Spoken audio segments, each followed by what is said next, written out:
Well so good morning to all of you. मेरी आवाज सभी को क्लियर आ रही है? अगर आवाज क्लियर आ रही होगी तो जल्दी जल्दी बताओ।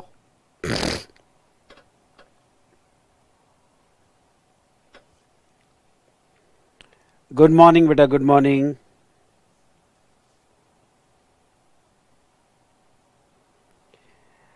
Good morning Vinayak, Shrinkhala, Chirag, Usha, Sanika, good morning, good morning.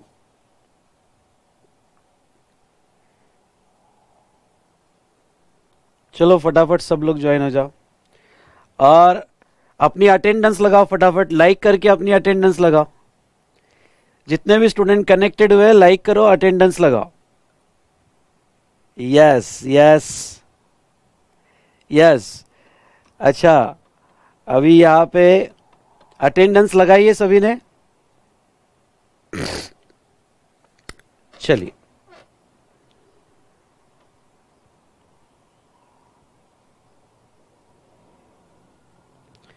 चलो फटाफट अटेंडेंस लगाओ। ये हुआ ना? यस, लाइक करके अटेंडेंस लगाओ। Very good, very good, very good. चलो सो दोस्तों, सबसे पहले मैं आपको क्लियर इंफॉर्मेशन आज दे देता हूं। हमारा जो जीएसटी का आरआर बैच है, आरआर यहां पे थोड़ा स्टाइल में लिखते हैं,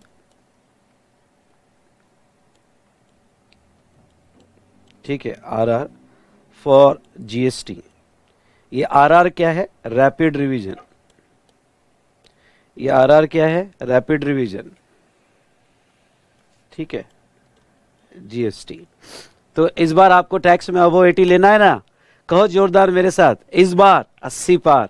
और सारे सब्जेक्ट में आपको अबव 80 लेना है। और इसके लिए वी स्मार्ट आपके साथ है, और कि वी स्मार्ट के सारे सब्जेक्ट्स मोस्टली यहाँ पे आरआर रिवीजन बैचेस में आ रहे हैं। तो देखिए, ये मैं आरआर रिवीजन बैच जो लूंगा, ये आरआर रिवीजन बैच हमारी चार्ट बुक से होगी, जिसमें मैंने चैप्टर वाइज चार्ट्स अच्छे से बना के दिए हैं। सुनिए ध्यान से, चैप्टर वाइज चार्ट ओके मैंने बहुत अच्छे से बना के दिए हैं आपको। ये चार्ट बुक जो है आपको पीडीएफ कॉपी में मैं यहाँ गिव अवे में दे रहा हूँ, मतलब टोटली फ्री दे रहा हूँ। और ये चार्ट बुक जो है आपको आपके लॉगिन में मिलेगी। आपके लॉगिन में यानी vsmartacademy.com पे आपका जो लॉगिन होगा, जिसमें आपको ये कोर्स बाय करना पड़ेगा। आप ये कोर्स कैसे बाय करोगे? तो आपको ये जो कोर्स बाय करने के लिए मैंने हमारे वी स्मार्ट एकेडमी के यूट्यूब चैनल पे मस्ट वॉच गिव अवे करके एक वीडियो डाला हुआ है। उसमें मैंने कंप्लीट प्रोसीजर बताई हुई है। उसमें आपको यहाँ पे लॉगिन कैसे क्रिएट करना है और चार्ट बुक कैसे मिलेगी वो मैंने दिया। और ये चार्ट बुक आपको मटेरियल कंटेंट में मिलेगी। साथ साथ में टेलीग्राम ग्रुप की लिंक भी वहाँ दी गई है। तो हर सब्जेक्ट का हमने आरआर बैच का टेलीग्राम ग्रुप भी बनाया है, जिससे आप हमारे से कनेक्ट हो सकते हो और उस टेलीग्राम ग्रुप में भी हम शेयर करेंगे। साथ साथ में इस वीडियो होने के बाद, ये वीडियो होने के बाद मैं इस वीडियो के डिस्क्रिप्शन में भी वो वीडियो अटैच कर दूंगा, जिसमें मैंने वी स्मार्ट एकेडमी पोर्टल पे आपने किस तरह से लॉगिन बनाना चाहिए वो भी मैं वो जो जिसमें मैंने बहुत डिटेल में एक्सप्लेन किया है वो भी डिस्क्रिप्शन में मैं दे दूंगा। अभी नहीं है पर इस वीडियो होने के बाद मैं दे दूंगा। वहां से आप सॉफ्ट कॉपी डाउनलोड कर सकते हो। सेकेंड, चार्ट बुक की हार्ड कॉपी यानी फिजिकल कॉपी आपको अगर चार्ट बुक की अगर आपको फिजिकल कॉपी चाहिए तो चार्ट बुक की फिजिकल कॉपी जो है यहाँ पे आपको बाय करना पड़ेगा vsmartacademy.com से। साथ साथ में मैं यहाँ क्वेश्चनर भी यूज करने वाला हूँ। तो ये जो क्वेश्चनर है, अगेन सिमिलर प्रोसीजर। क्वेश्चनर जो है आपको पीडीएफ नहीं, डिजिटल बुक लिंक मिलेगी।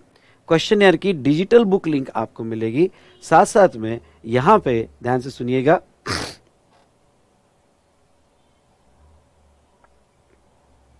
अच्छा नोट्स अपलोड नहीं हुआ है लॉगिन में, ठीक है मैं एक बार चेक कर लेता हूँ। अभी आज एक बार चेक कर लेता हूँ। आज तो हमारा बेसिक टॉपिक है तो एक बार मैं चेक कर लूंगा आज, ठीक है? और क्वेश्चनर भी फिजिकल कॉपी हमारे वी स्मार्ट एकेडमी से आपको डाउनलोड करना पड़ेगा, या फिर ये लॉगिन से आपको डिजिटल लिंक डाउन चेक करनी पड़ेगी, वहां पे मैं अटैच कर दूंगा। और नेक्स्ट आपको फिजिकल कॉपी बाय करनी है तो vsmartacademy.com से अभी मैंने क्वेश्चनर बहुत कम प्राइस पे गिव अवे स्कीम में रखा हुआ है। चलिए और ये मेरा लेक्चर 01 है। लेक्चर 00 इसके पहले हो गया था, ओके, वो भी आपको वी स्मार्ट एकेडमी के यूट्यूब चैनल पे मिल जाएगा। लेक्चर 00 में हमारा ज़्यादा कुछ हो नहीं पाया क्योंकि कुछ टेक्निकल इशू की वजह से 10-15 मिनट का हमने उसमें रिवीजन किया है। ठीक है, कोई बात नहीं बेटा, लॉगिन में शो नहीं हो रहा है तो मैं अभी चेक कर लेता हूँ और इमीडिएट क्लास होने के बाद मैं अकॉर्डिंगली अपडेट कर लेता हूँ। और टेलीग्राम लिंक भी आपको लॉगिन में मिलेगी, टेलीग्राम लिंक भी आपको लॉगिन में मिलेगी। डन। चलिए अब यहाँ पे स्टार्ट करें। Are you ready? सब कनेक्टेड है? ओके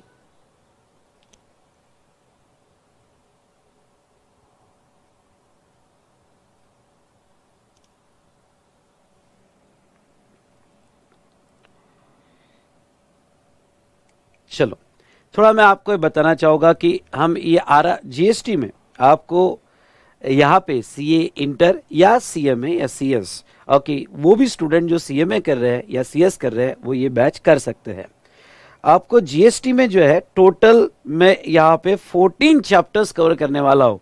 सर क्या? हाँ, 14 चैप्टर्स में यहाँ कवर करने वाला हूँ, जिसमें इंट्रोडक्शन टू जीएसटी, उसके बाद में okay charge and concept of supply, एक चार्ट हमारा इंट्रोडक्शन का होगा जो हमने लेक्चर 00 में स्टार्ट किया था। ओके उसके बाद में यहाँ पे charge and application of GST, concept of supply, next reverse charge and ECO, इसको भी बहुत अच्छे से हम यहाँ डिस्कस करेंगे। Composition levy, value of supply, time of supply, E way bill, payment of tax, input tax credit, exemption, registration, tax invoice and return. अब दोस्तों मैं क्या करूंगा, अभी थोड़ा स्टार्ट में लिंक लगाने के लिए ये पहले 2 चैप्टर यहाँ पे मतलब लेवी और कॉन्सेप्ट ऑफ सप्लाई कवर कर लूंगा। ठीक है, उसके बाद में मैं जो टॉपिक आपके इतने स्ट्रांग नहीं है या आप छोड़ देते हो, ये टॉपिक पे हम ओके बाद में शिफ्ट हो गए रिवीजन के लिए, जैसे registration, tax invoice, return, input tax credit. Okay ये जो टॉपिक्स है ये टॉपिक्स पे हम रिवीजन के लिए शिफ्ट हो गए। इसको मैं आपको स्टार्टिंग में बहुत अच्छे से रिवाइज कर लूंगा। ठीक है, एंड फिर मैं रिमेनिंग टॉपिक एक एक टॉपिक उठाऊंगा, जैसे रिवर्स चार्ज, कंपोजिशन लेवी, फिर value of supply, time of supply. यानी हमारा जो सीक्वेंस होगा ऐसे टॉपिक वाइज नहीं होगा जैसे ये सीक्वेंस में दिया गया है। मैं यहाँ पे सिर्फ आज जो है सप्लाई कॉन्सेप्ट पढ़ाने वाला हूं, इसके बाद में वो टॉपिक्स पहले लेने वाला हूं। जनरली आप वो टॉपिक्स इग्नोर कर देते हो या आपको वो टॉपिक्स थोड़े बहुत हार्ड जाते हैं या वो टॉपिक्स जो है आपका रह जाते हैं, जैसे रजिस्ट्रेशन हुआ, टैक्स इनवॉइस हुआ। ओके ये मैं टॉपिक्स यहाँ पे कवर कर लूंगा। तो चलिए हमें जीएसटी का रिवीजन स्टार्ट करना है। एक लंबी सांस लो और कहो जो भी हुआ अच्छा हुआ, जो भी होगा बहुत अच्छा होगा, आए हम कुछ अच्छा करने। ठीक है, चलिए तो इस बार 80 पार। तो हम स्टार्ट करेंगे रिवीजन। ठीक है बेटा, तो हमारा बेसिक कॉन्सेप्ट ऑफ जीएसटी, इसमें से कुछ पार्ट तो हमने कर लिया था 10-20 मिनट, लेक्चर 00 में वो कवर्ड है। ठीक है, चलो 2 मिनट फिर हम कंटिन्यू करते, 2 मिनट बेटा बस, फिर हम कंटिन्यू करते हैं।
हेलो हेलो, वॉइस आ रहा है क्लियर?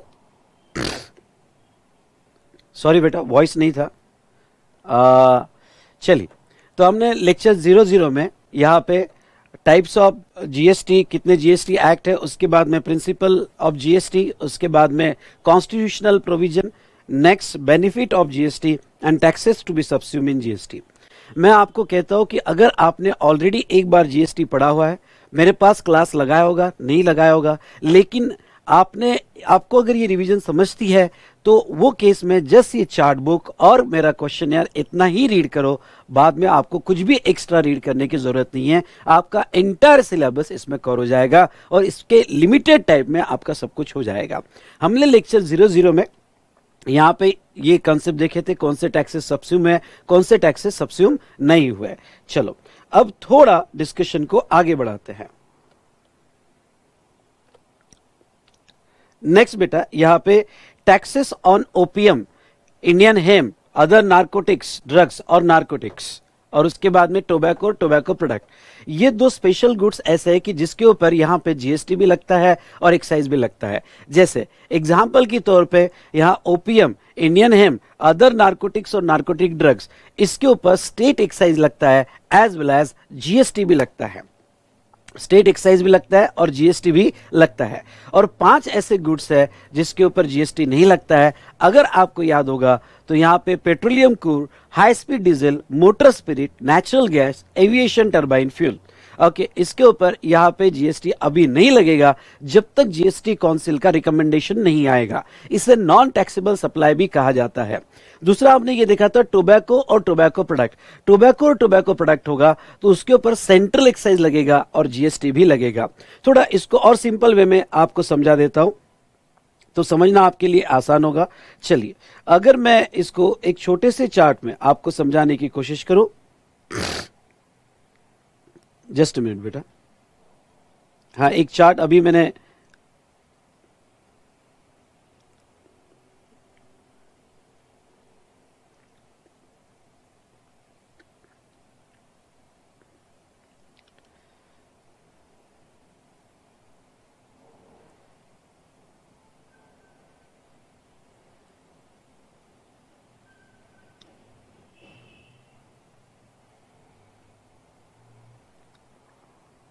हाँ, किसी को अगर बाद में स्क्रीनशॉट लेना है तो स्क्रीनशॉट ले सकता है। ओके, एक चार्ट जो है मैंने बनाया था। देखो टैक्सेबिलिटी, क्योंकि बहुत सारे स्टूडेंट्स को ओपीएम, नार्कोटिक्स, टोबैको और टोबैको प्रोडक्ट में ऐसा कंफ्यूजन होता है किसके ऊपर सेंट्रल एक्साइज है और किसके ऊपर जीएसटी है। तो taxability of goods in special cases, अब मैं आपको ये बता दूं, गुड्स, ऐसे गुड्स जो totally out of levy of GST है, यानी जिसपे जीएसटी लगेगा ही नहीं, मतलब जिसके ऊपर एक्साइज या वैट या सीएसटी लगेगा, ऐसे कौन से गुड्स है? ओके, तो 5 ऐसे पेट्रोलियम प्रोडक्ट्स है जिसके ऊपर यहां पे एक्साइज लगेगी और वैट सीएसटी लगेगा और बिल्कुल जीएसटी नहीं लगेगा। तो पहले दिमाग में फिट कर दो, 6 गुड्स ऐसे है जिसके ऊपर बिल्कुल भी जीएसटी नहीं लगेगा। एक है पेट्रोलियम क्रूड, दूसरा हाई स्पीड डीजल, तीसरा यहां पे मोटर स्पिरिट या aviation turbine fuel, natural gas. ये गुड्स के मैन्युफैक्चरिंग पे सेंट्रल एक्साइज लगेगा। ध्यान सुनिएगा, ये गुड्स के मैन्युफैक्चरिंग पे आपका क्या लगेगा? सेंट्रल एक्साइज लगेगा।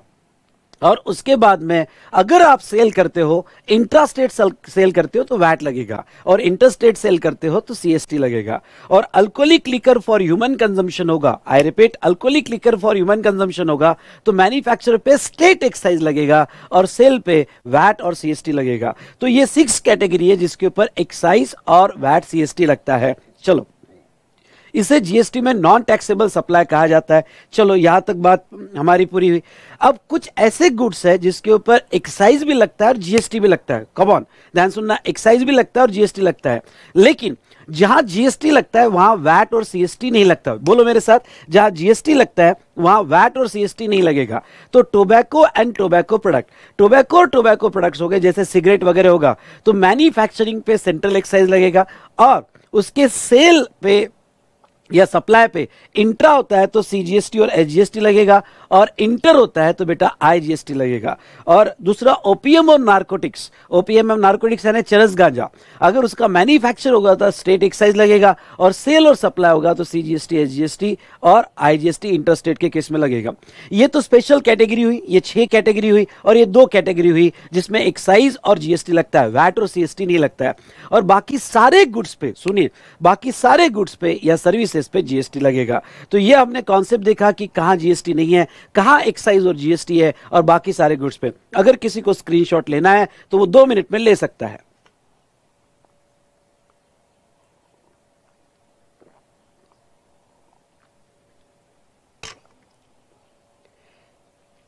ठीक है,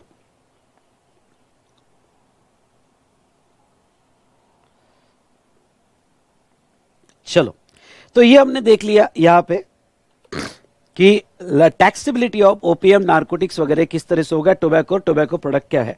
रिकमेंडेशन ऑफ जीएसटी काउंसिल, ये एक थ्योरी क्वेश्चन एग्जाम में आ सकता है कि जीएसटी काउंसिल के रिकमेंडेशन क्या हो सकते हैं। ओके, इंपॉर्टेंट करना, प्रायोरिटी बी में रखना, प्रायोरिटी बी में रखना।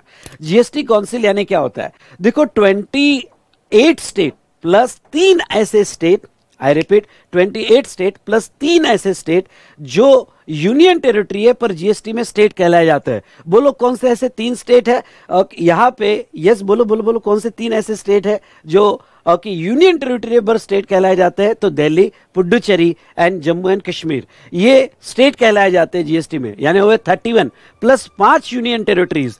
अब ये सारे स्टेट्स के प्लस यूनियन टेरिटरीज के प्लस सेंट्रल पॉलिसी कॉमन होनी चाहिए, और ये सारे स्टेट और यूनियन टेरिटरी अगर पॉलिसीज कॉमन होनी चाहिए तो कोई काउंसिल बनाना जरूरी है, कोई परिषद बनाना जरूरी है जो साथ में डिस्कस करेगी और साथ में डिस्कस करके जीएसटी की पॉलिसी फिक्स करेगी। और जीएसटी सेंट्रल और स्टेट गवर्नमेंट को रिकमेंडेशन देगी कि आपने जो है यहाँ पे जीएसटी का मॉडल कैसे बनाना चाहिए, जीएसटी का स्ट्रक्चर कैसा होना चाहिए, और सारे जीएसटी से रिलेटेड डिसीजन लेगी।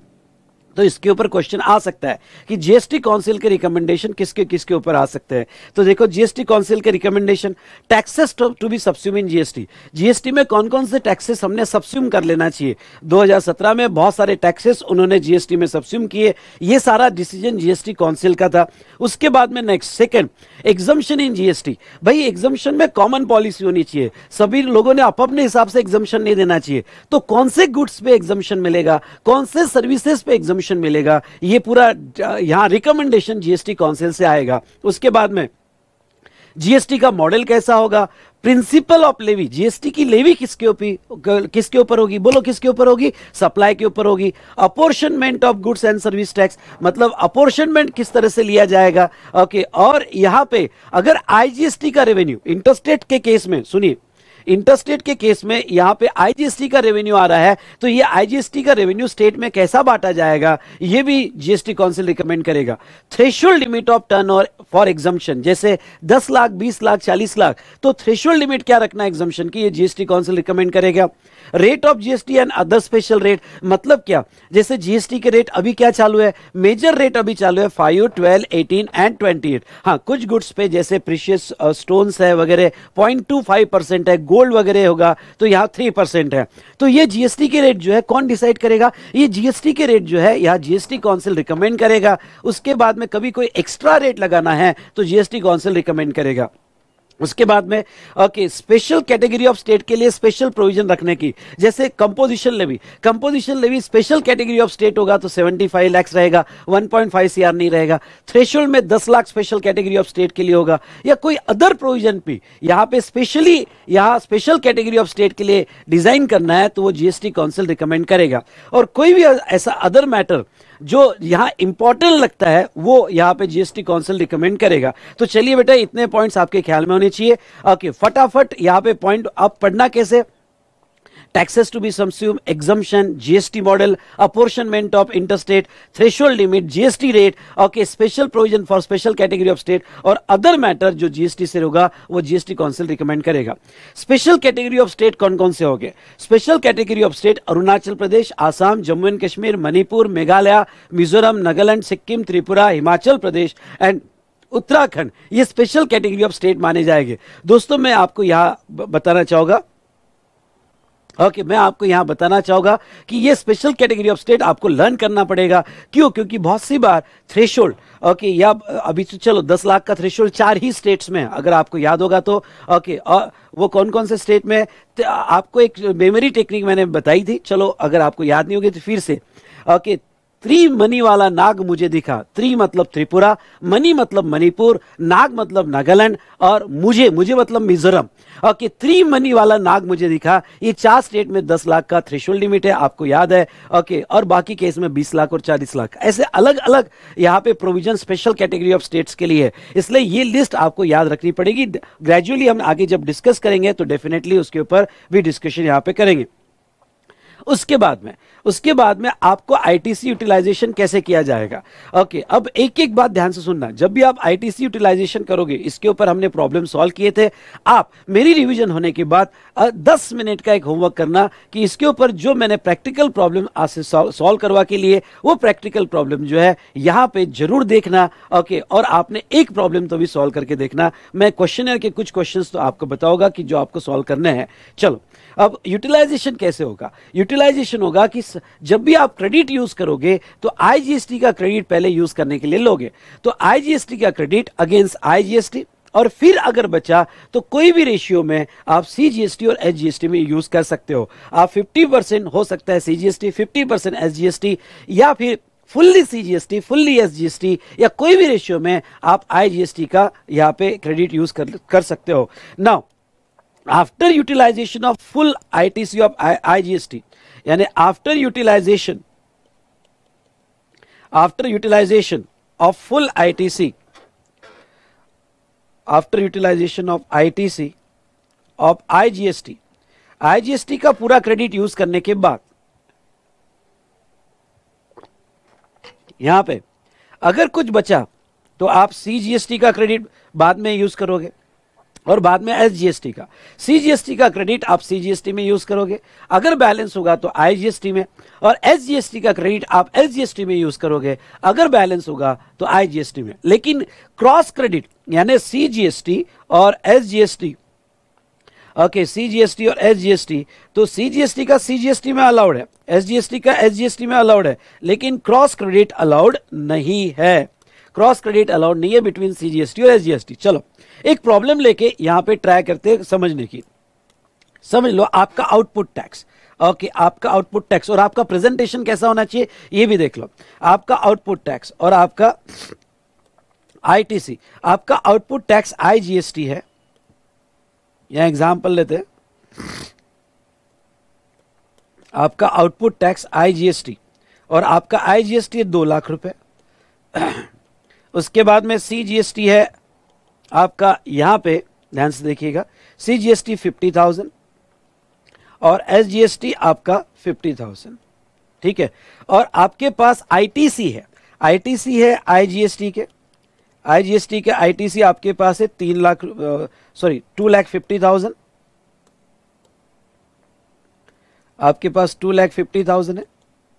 उसके बाद में सीजीएसटी का आईटीसी आपके पास 25,000 है और एसजीएसटी का आईटीसी आपके पास 25,000 है, ठीक है। यह आपका स्टेटस आया कि आपका आउटपुट टैक्स और इनपुट टैक्स। चलिए दोस्तों अब आप इसको किस तरह से प्रेजेंटेशन में रखोगे? ओके तो आप लिखोगे calculation of, okay calculation of net GST liability, net GST liability.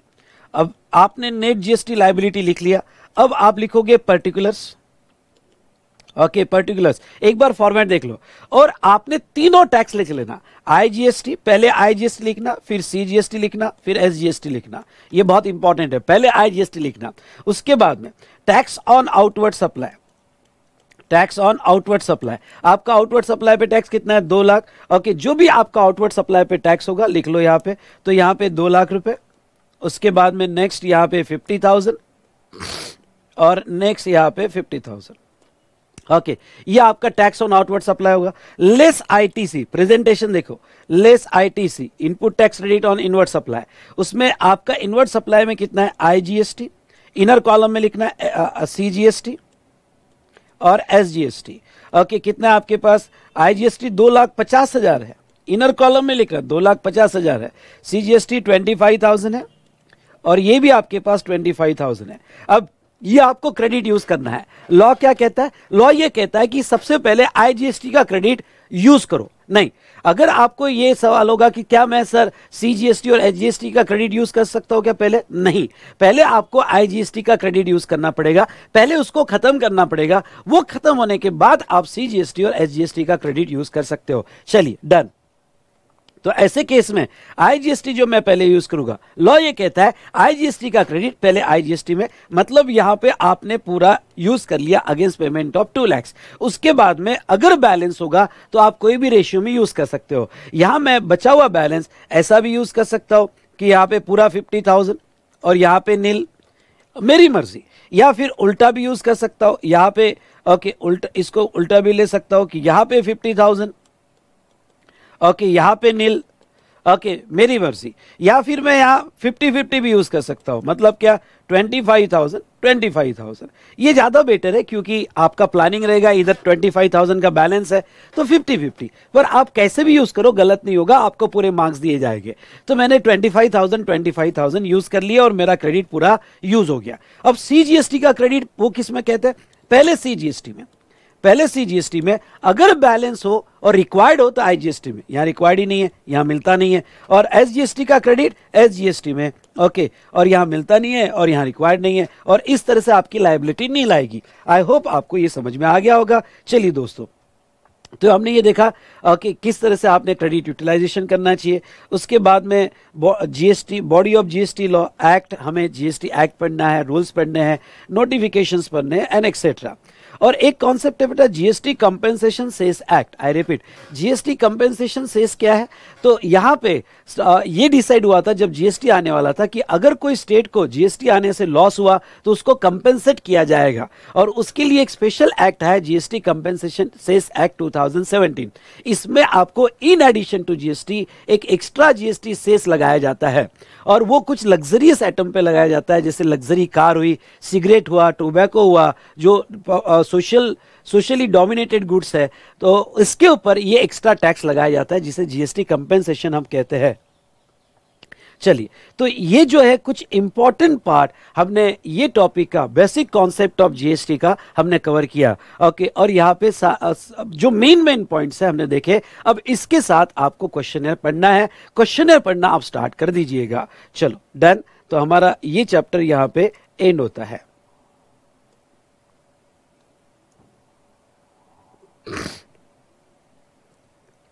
Yes, मुझे बताइए जो भी स्टूडेंट कनेक्टेड है, ओके, बहुत अच्छे से रिवाइज हुआ पहला चैप्टर? यस बेटा, इसमें सारी हम अमेंडमेंट्स कवर कर लेंगे।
हेलो, हाँ हाँ, एक मिनट, आवाज आ रही है? आवाज आ रही है? हाँ हाँ हाँ हाँ। चलिए, तो ये हमने पहला टॉपिक कंप्लीट किया। अब आपको मैं फिर से बता दूं, कुछ स्टूडेंट्स को नोट्स से रिलेटेड जो है इशू आ रहे हैं, तो आज मैंने तो अपडेट किया था नोट्स, पर आई डोंट नो आपको क्यों नहीं मिल रहा है। मैं अभी आज क्लास के बाद चेक कर लेता हूं, आपके लॉगिन में दिया है सर, ठीक है। और जो भी स्टूडेंट अभी लेट, बहुत सारे स्टूडेंट अभी ज्वाइन हुए हैं, अपनी अटेंडेंस लगाओ, लाइक करके अटेंडेंस लगाओ। और आपको रिवीजन मजा आता है रिवीजन में, तो यस बेटा, ओके, यहाँ इस तरह से ही हम सारे चैप्टर्स बहुत अच्छे से कवर कर लेंगे। चलो नेक्स्ट हम स्टार्ट करते हैं चैप्टर नंबर 2, जिसमें लेवी और कॉन्सेप्ट ऑफ सप्लाई दोनों हम देखेंगे।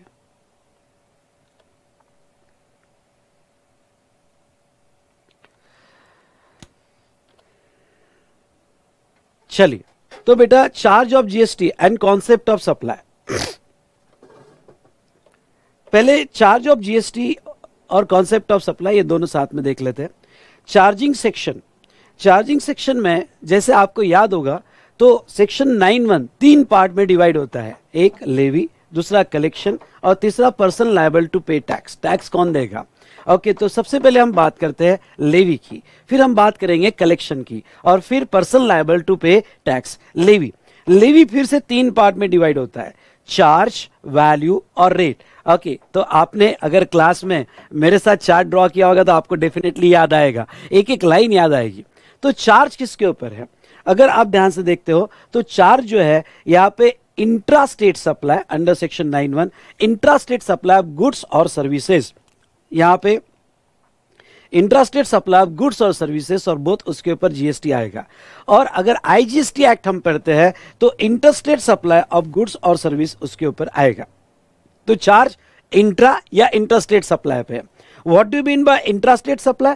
इंट्रास्टेट सप्लाई ने क्या होता है, अगर यहां पे location of supplier and place of supply in a same state, मतलब क्या, सप्लायर और वो जहां सप्लाई कर रहा है उसका प्लेस अगर सेम स्टेट में हो तो वो इंट्रास्टेट कहा जाता है, या सेम यूनियन टेरिटरी में हो तो वो इंट्रास्टेट कहा जाता है।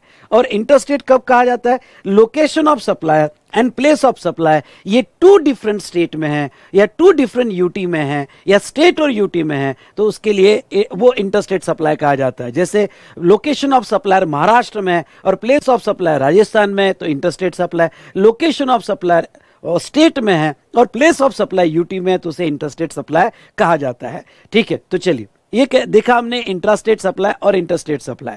उसके बाद में यहां पे ओके सेक्शन 9(1) कहता है कि अगर आपका alcoholic liquor for human consumption, ख्याल रहे ये बहुत इंपॉर्टेंट है, alcoholic liquor for human consumption होगा तो वो केस में जीएसटी नहीं लगेगा। ठीक है, यहां ये बहुत इंपॉर्टेंट है, हमने कॉन्स्टिट्यूशनल प्रोविजन में भी देखा था। उसके बाद में इन्होंने कहा कि 5 पेट्रोलियम प्रोडक्ट्स हो गए तो उसके ऊपर अभी जीएसटी नहीं लगेगा जब तक जीएसटी काउंसिल का रिकमेंडेशन नहीं आता है। नाउ एक चार्ट में हमने देख लिया था और ये टेबल में भी हम देख रहे हैं। ओके, एक बार थोड़ा फिर से रिवाइज कर लेते हैं। Alcoholic liquor for human consumption होगा तो जीएसटी नहीं लगेगा, एक्साइज लगेगा। और एक्साइज में भी कौन सी एक्साइज लगेगी बेटा? State excise. यहां कौन सी एक्साइज लगेगी? स्टेट एक्साइज लगेगी। और वैट और सीएसटी लगेगा। अगर पेट्रोलियम प्रोडक्ट हो गए तो जीएसटी नहीं लगेगा, लेकिन यहां पे सेंट्रल एक्साइज लगेगी, यहां सेंट्रल एक्साइज लगेगी, वैट और सीएसटी लगेगा। टोबैको प्रोडक्ट पे जीएसटी और यहां सेंट्रल एक्साइज लगेगा। ओपीएम इंडियन नारकोटिक्स पे जीएसटी और यहां पे स्टेट एक्साइज लगेगा और बाकी सारे प्रोडक्ट्स पे ओनली जीएसटी लगेगा। चलिए, तो ये हमने देखा कि लेवी जो है ओके सेक्शन 9(1) में कैसे कवर किया है। नाउ अब दूसरी बात जो है, ये एक्ट जो है होल ऑफ इंडिया को अप्लीकेबल है। इंडिया की डेफिनेशन क्या है तो सारी डेफिनेशंस देख लेते हैं फटाफट। ओके, तो यहां पे इंडिया की डेफिनेशन क्या है? ओके, इंडिया की डेफिनेशन ये बेटा, पहले तो डेफिनेशन 3 पार्ट में डिवाइड होती है, जमीन, पानी और क्या बेटा यहां पे? यस, जमीन, पानी और आसमान, एयर स्पेस। तो territory of India, territory of India अगर हम देखें तो इंडिया की जो कंप्लीट लैंड मास है यानी हमारी सी शोर लाइन पूरी, वो इंडिया का पार्ट मानी जाएगी। उसके बाद में इट्स मतलब उस टेरिटरी का टेरिटोरियल वाटर यानी सी शोर से 12 नॉटिकल माइल्स आपका यहां पे। चलो मैं ये डायग्राम भी ले लेता हूं, आपको ये डायग्राम बता देता हूं तो आपको आसानी होगी, फोटो से समझा देता हूं।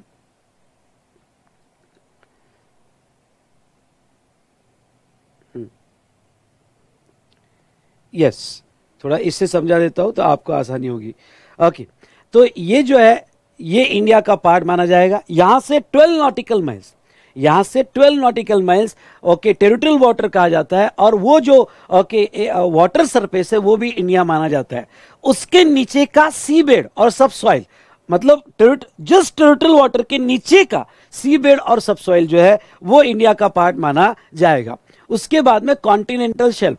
अब कॉन्टिनेंटल शेल्फ क्या होता है? एक ऐसा डीप स्लोप आता है और बाद में सी बेड फ्लैट हो जाता है, तो वो जो डीप स्लो आता है वो कॉन्टिनेंटल शेल्फ कहा जाता है। वो कभी कभी इनसाइड द टेरिटोरियल वाटर मिलता है, आउटसाइड द टेरिटोरियल वाटर मिलता है। वो जो डीप स्लोप है वो यहाँ पे कॉन्टिनेंटल शेल्फ कहा जाएगा और वो इंडिया का पार्ट माना जाएगा। उसके बाद में exclusive economic zone, exclusive economic zone होते हैं 200 नॉटिकल माइल्स फ्रॉम द सी शोर। और ये जो जोन नोटिफाइड जोन होते हैं, ओके, यहाँ पे बहुत से इकोनॉमिकल रिसोर्सेस मिलते हैं, जैसे नेचुरल गैस हुआ तो ये वहां पे मिलता है, पेट्रोलियम क्रूड ऑयल हुआ मिलता है। तो वो जो जोन इंडियन गवर्नमेंट ने फिक्स किए वो इंडिया का पार्ट माने जाएंगे, मैरिटाइम जोन वो इंडिया का पार्ट माने जाएंगे। तो ये हुआ रिगार्डिंग टू कि वाटर का कितना एरिया। तो एक ओके ब्रॉड सेंस में देखा जाए तो बेसिकली इंडिया टेरिटोरियल वाटर तक, इसके बाहर टेरिटोरियल वाटर के बाहर अगर कॉन्टिनेंटल शेल्फ होगा तो वो इंडिया का पार्ट, या ऐसे डेजिग्नेटेड जोन हो गए एक्सक्लूसिव इकोनॉमिक जोन, ओके, पूरा पूरा पूरा वाटर नहीं आएगा, जो डेजिग्नेटेड जोन हो गए तो वो इंडिया का पार्ट माना जाएगा। अब बात देखते हैं एयर स्पेस। एयर स्पेस में क्या कवर होता है? एयर स्पेस में लैंड के अबोव का जो एयर स्पेस है वो इंडिया में माना जाएगा, और टेरिटोरियल वाटर के ऊपर का जो एयर स्पेस है वो इंडिया माना जाएगा, यानी यहां तक। इसके बाहर का एयर स्पेस इंडिया में नहीं माना जाएगा। तो चलिए बेटा, ये हमने फटाफट देख लिया यहां पे कि इंडिया की डेफिनेशन में क्या क्या होगा। उसके बाद में यूनियन टेरिटरी, 5 ऐसी यूनियन टेरिटरी है जहां यूटीजीएसटी लगता है। अंडमान निकोबार, लक्षद्वीप, दमन दीव, दादरा नगर हवेली, लद्दाख और चंडीगढ़, ये 5 यूनियन टेरिटरीज है जहां यूटीजीएसटी एक्ट लगता है। ठीक है, तो चलो ये तो हमारा हो गया। नेक्स्ट अगर हम बात करें तो यहां पे पर्सन की डेफिनेशन, सारे पर्सन की डेफिनेशन देख लेते हैं। पर्सन की डेफिनेशन क्या? पर्सन इंक्लूड्स, यहां पे इंडिविजुअल, एचयूएफ, इनकम टैक्स जैसे ही डेफिनेशन है, फटाफट देख लो। Individual, HUF, company, firm, LLP, association of person, body of individual, वो इंडिया में इनकॉर्पोरेट हुआ है या इंडिया के बाहर इनकॉर्पोरेट हुआ होगा। उसके बाद में एनी कॉर्पोरेशन जो इंडियन एक्ट में इनकॉर्पोरेट हुआ है। बॉडी कॉर्पोरेट, बॉडी कॉर्पोरेट जब मैं वर्ड यूज करता हूं तो स्कोप बड़ा हो जाता है। बॉडी कॉर्पोरेट मतलब इंडिया की कंपनी या इंडिया के बाहर की company, whether incorporate in India और आउटसाइड इंडिया, तो वो भी कवर हो जाता है। कोऑपरेटिव सोसाइटी, ओके, वो भी कवर हो जाता है। Local authority, central government, societies, trust और एवरी आर्टिफिशियल जुडिशियल पर्सन, ये पर्सन की डेफिनेशन कवर होगी जीएसटी में। जीएसटी में पर्सन की डेफिनेशन पे कोई सवाल नहीं आएगा, कोई क्वेश्चन नहीं आएगा, इसलिए इसको प्रायोरिटी सी में रखना। ओके, यहां पे इसके पीछे टाइम मत देना। लेकिन हाँ, जो इनकम टैक्स की डेफिनेशन है वही यहां पे पर्सन की डेफिनेशन जीएसटी में है। यहां पे एक पॉइंट ज्यादा उन्होंने कवर किया है, और वो है आखिरी में तो ओपन करके रखा, एनी आर्टिफिशियल जुडिशियल पर्सन, यानी फ्यूचर में कोई भी नया पर्सन एंटिटी अगर इन्वेंट हो जाता है तो वो भी कवर कर लिया जाएगा। तो ये हमने देखा पर्सन की डेफिनेशन। यहां पे नेक्स्ट आते हैं डीम्ड डिस्टिंक्ट पर्सन, ये बहुत इंपॉर्टेंट है। डीम्ड डिस्टिंक्ट पर्सन यानी क्या? ओके, चलो इसको मैं आपको थोड़ा अच्छे से एक्सप्लेन कर देता हूं। ओके, यहां डीम्ड डिस्टिंक्ट पर्सन में ये कंसेप्ट पे आते हैं। जस्ट अ मिनट बेटा, देखो यहां पे हमारा लॉ क्या कहता है? हमारा लॉ ये कहता है कि आपको स्टेट वाइज रजिस्ट्रेशन लेना कंपलसरी है। स्टेट वाइज रजिस्ट्रेशन लेना आपको कंपलसरी है। ओके, क्यों कंपलसरी है? क्योंकि जीएसटी डेस्टिनेशन बेस्ड टैक्स है। जो डेस्टिनेशन पे सप्लाई होगा उस स्टेट को पैसा दिया जाएगा, स्पेशली एसजीएसटी का। इसलिए आपको स्टेट वाइज सेपरेट रजिस्ट्रेशन लेने पड़ते हैं। लेट्स टेक एग्जांपल, महाराष्ट्र में आपकी फैक्ट्री है, वेयरहाउस आपका मध्य प्रदेश में है, डेपो आपका जो है यहां पे कहां, तो गोवा में है। तो अगर आपका place of business, come on, क्या कहा मैंने? प्लेस ऑफ बिजनेस अगर डिफरेंट स्टेट में है तो वो सिचुएशन में आपको हर स्टेट में कंपलसरी सेपरेट रजिस्ट्रेशन लेने पड़ते हैं। ओके, अगर आपने हर स्टेट में सेपरेट रजिस्ट्रेशन ले लिए तो ईच रजिस्ट्रेशन को, कम ऑन, ईच रजिस्ट्रेशन को यहां पे डीम्ड डिस्टिंक्ट पर्सन माना जाएगा। डन। ओके, यहां पे डीम्ड डिस्टिंक्ट पर्सन कवर हो गया। अब अगर सेक्शन 25(4) के हिसाब से हर रजिस्ट्रेशन को डीम्ड डिस्टिंक्ट पर्सन माना जा रहा है तो आगे आता है section 71C schedule 1 para 2। Section 71C schedule 1 para 2, और वो क्या कहता है? सेक्शन 71C कहता है कि अगर ये डीडीपी में स्टॉक ट्रांसफर होता है, जैसे फैक्ट्री से वेयरहाउस गया और stock transfer between deemed distinct person, तो वो सप्लाई माना जाएगा, उसके ऊपर जीएसटी लगाया जाएगा। और वो एक स्टेट से दूसरे स्टेट जा रहा है तो आईजीएसटी लगाया जाएगा, और यहां पे बनाया जाएगा टैक्स इनवॉइस। टैक्स इनवॉइस में प्राइस नील रहेगी पर जीएसटी लगाया जाएगा, और यहां जो भी आईजीएसटी लगाया जाएगा उसका क्रेडिट यहां पे मिल जाएगा। Don't worry for that. लेकिन यस, इसको स्टॉक ट्रांसफर पे जीएसटी जीएसटी आ जाएगा। सेकंड, आपका अगर फैक्ट्री से गोवा डेपो जा रहा है तो अगेन ये स्टॉक ट्रांसफर अगर आप करते हो without consideration, I repeat, stock transfer करते हो विदाउट कंसिडरेशन, तो इसे सप्लाई माना जाएगा, जीएसटी लगेगा और टैक्स इनवॉइस आएगा। चलिए ओके, उसके बाद में सर ये बताइए, अगर मेरी सारी ब्रांचेस सेम स्टेट में, मेरे प्लेस ऑफ बिजनेस, मैंने एक वर्ड यूज किया, okay, place of business same state में है, तो क्या सेम स्टेट में, तो आपकी मर्जी, आप सबका मिला के सिंगल रजिस्ट्रेशन ले सकते हो, और अगर आप चाहो तो आप सेपरेट रजिस्ट्रेशन भी ले सकते हो। चलो, अगर आप सेपरेट रजिस्ट्रेशन ले रहे हो, जैसे मेरी 3 प्रीमाइसेस सेम स्टेट में, इसका मैं सेपरेट रजिस्ट्रेशन ले रहा हूं और ये दोनों का मिला के एक ही ले रहा हूं, तो चलो, अगर ये सेपरेट पर्सन लिया जा रहा है तो इसको क्या कहा जाता है, इसको डीडीपी, डीम्ड डिस्टिंक्ट पर्सन कहा जाता है। अगर इसको डीडीपी कह दिया तो गड़बड़ हो जाएगी, क्या कि इसको जो भी स्टॉक ट्रांसफर किया, इसको जो भी स्टॉक ट्रांसफर किया वो सेक्शन 71C में सप्लाई हो जाएगा, उसके ऊपर सीजीएसटी और एसजीएसटी लगेगा क्योंकि वो इंट्रास्टेट सप्लाई, और यहां पे टैक्स इनवॉइस जनरेट होगा। चलो, हो गया हमारा। उसके बाद में ये दोनों एक कॉमन रजिस्ट्रेशन में है, क्या मैं ऐसा कर सकता हूं? हाँ, कर सकता हूं, सेम स्टेट में कॉमन रजिस्ट्रेशन में रख सकता हूं। अगर मैंने ये कॉमन रजिस्ट्रेशन में रखा तो ये जो स्टॉक ट्रांसफर हो रहा है, ये स्टॉक ट्रांसफर सप्लाई नहीं बोला जाएगा, इसके ऊपर जीएसटी नहीं लगेगा, और ओके, यहां रूल 55 चालान बनेगी और रूल 55 चालान के तहत ये रिमूव किया जाएगा। ये हुई ना बात बॉस, चलो फटाफट हमारा हो गया। चलिए ओके, उसके बाद में यहां पे सर ये जो स्टॉक ट्रांसफर सिर्फ गुड्स का है क्या? नहीं, सर्विस का भी है। अगर आपने डीम्ड डिस्टिंक्ट पर्सन है और एक ब्रांच से दूसरे ब्रांच में सर्विस दी, एक ब्रांच से दूसरे ब्रांच में सर्विस दी, तो वो भी सप्लाई माना जाएगा, वो भी जीएसटी के स्कोप में आएगा और टैक्स इनवॉइस यहां पे लगेगा। तो ये 25(4). ओके, अब आप टेक्स्ट पढ़ो मेरे साथ आपके चार्ट में। 25(4) क्या कहता है?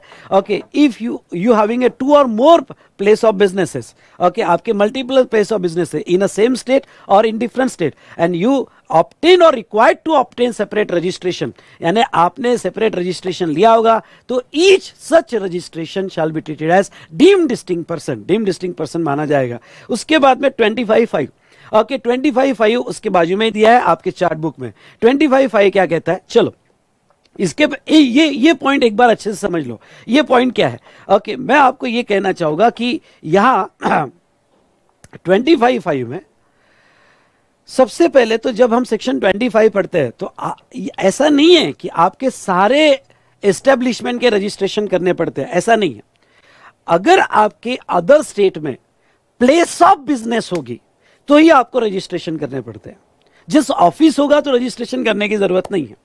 जैसे प्लेस ऑफ बिजनेस के डेफिनेशन में आता है वेयर हाउस, गोडाउन, आपका business place, factory, okay, consignment agent का प्लेस, या जहां आप जनरली बुक्स ऑफ अकाउंट रखते हो, ओके, वो आपका प्लेस ऑफ बिजनेस आएगा, जहां से आप सप्लाई करते हो। अब अगर आपका प्लेस ऑफ बिजनेस वहां पे नहीं है, जस्ट एक छोटा सा ऑफिस है, एडमिनिस्ट्रेटिव ऑफिस है, पर वहां पे आप कोई बिजनेस नहीं करते हो, तो आपको रजिस्ट्रेशन करने की जरूरत नहीं है। लेट्स टेक एग्जांपल, मेरी फैक्ट्री यहां पे और मेरा एचओ है और यहां मेरा कोई भी बिजनेस नहीं चल रहा है, ओके, तो no need to register, even though वो अदर स्टेट में है, ओके, रजिस्ट्रेशन करने की जरूरत नहीं है, रजिस्ट्रेशन करने की जरूरत नहीं है। लेकिन ये फैक्ट्री है, फैक्ट्री प्लेस ऑफ बिजनेस है, इसलिए आपको ये रजिस्ट्रेशन करना पड़ा। अब लॉ क्या कहता है?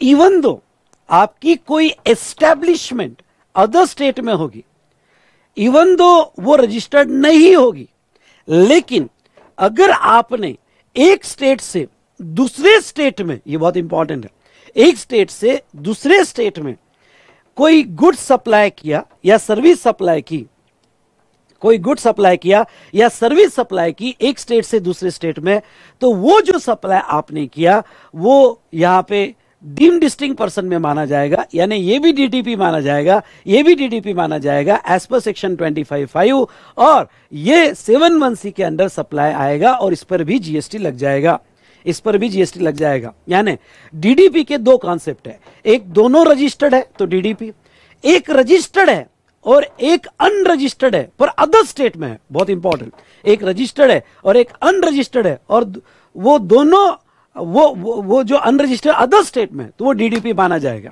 सर अगर दोनों अनरजिस्टर्ड है तो फिर नहीं, आइदर दोनों रजिस्टर्ड चाहिए या एक रजिस्टर्ड और दूसरा जो अनरजिस्टर्ड है वो अदर स्टेट में हो तो डीडीपी माना जाएगा। तो चलिए दोस्तों, आई होप आपको ये समझा होगा कि यहां पे तो देखो डीम्ड डिस्टिंक्ट पर्सन, और यहाँ पे 25(4), okay, more than one registration होगा इन वन स्टेट, आपका एक स्टेट में ही होगा, ओके, आपने एक स्टेट में एक से ज्यादा रजिस्ट्रेशन लिए, या आपने जो है अदर स्टेट में लिया होगा जो कंपलसरी लेना है, तो फॉर ईच सच रजिस्ट्रेशन वो डीडीपी माना जाएगा। 25(5), अगर आपका एक जगह रजिस्ट्रेशन है और दूसरी जगह जस्ट एस्टेब्लिशमेंट है, in other state just establishment है, तो वो establishment okay in another state, तो इसे भी डीम्ड डिस्टिंक्ट पर्सन माना जाएगा। तो ये कॉन्सेप्ट हमने देखा regarding to deemed distinct person. चलो उसके बाद में ओके नेक्स्ट डेफिनेशन आती है रजिस्टर्ड पर्सन की। What do you mean by registered person? Registered person मतलब जिसने सेक्शन 25 में रजिस्ट्रेशन ले लिया। लेकिन एमसीक्यू क्वेश्चन में आपको यह सवाल आ सकता है, और एमसीक्यू क्वेश्चन में क्या सवाल आ सकता है? But does not include a person having unique identity number, okay, UIN, जिसको हम शॉर्ट में कहते हैं। देखो कुछ ऐसे नोटिफाइड लोग हैं जिसको यूआईएन लेने की जरूरत नहीं है। नेक्स्ट ये नोटिफाइड लोग कौन है? ओके, यूनाइटेड नेशंस के कुछ यूनाइटेड नेशंस है, इंटरनेशनल ऑर्गेनाइजेशंस है, फॉरेन एम्बेसीज है, और नोटिफाइड बाय कमिश्नर। तो अगर आपके ओके यूनाइटेड नेशंस के इंस्टीट्यूशन हो गए, इंटरनेशनल ऑर्गेनाइजेशंस हो गए, फॉरेन एम्बेसीज हो गए, तो उनको रजिस्ट्रेशन नहीं मिलता है, उनको यूआईएन मिलता है। तो वो जिसके पास यूआईएन है उनको यहां पे रजिस्ट्रेशन लेने की उन्हें रजिस्टर्ड पर्सन नहीं कहा जाएगा। उसकी स्पेशल प्रोसीजर है, और वो पूरे इंडिया का एक ही यूआईएन मिलता है। जैसे रजिस्ट्रेशन आपको स्टेट वाइज होता है, यूआईएन पूरे इंडिया का एक ही मिलता है। जैसे फॉरेन एम्बेसी हो, एक ही यूआईएन होता है, तो वो यूआईएन वाले रजिस्टर्ड पर्सन के डेफिनेशन में नहीं आएंगे दोस्तों। चलिए सप्लायर, सप्लायर की डेफिनेशन क्या होगी? सिंपल है, अ person who is supplying the goods और सर्विस, वो सप्लायर बोला जाएगा।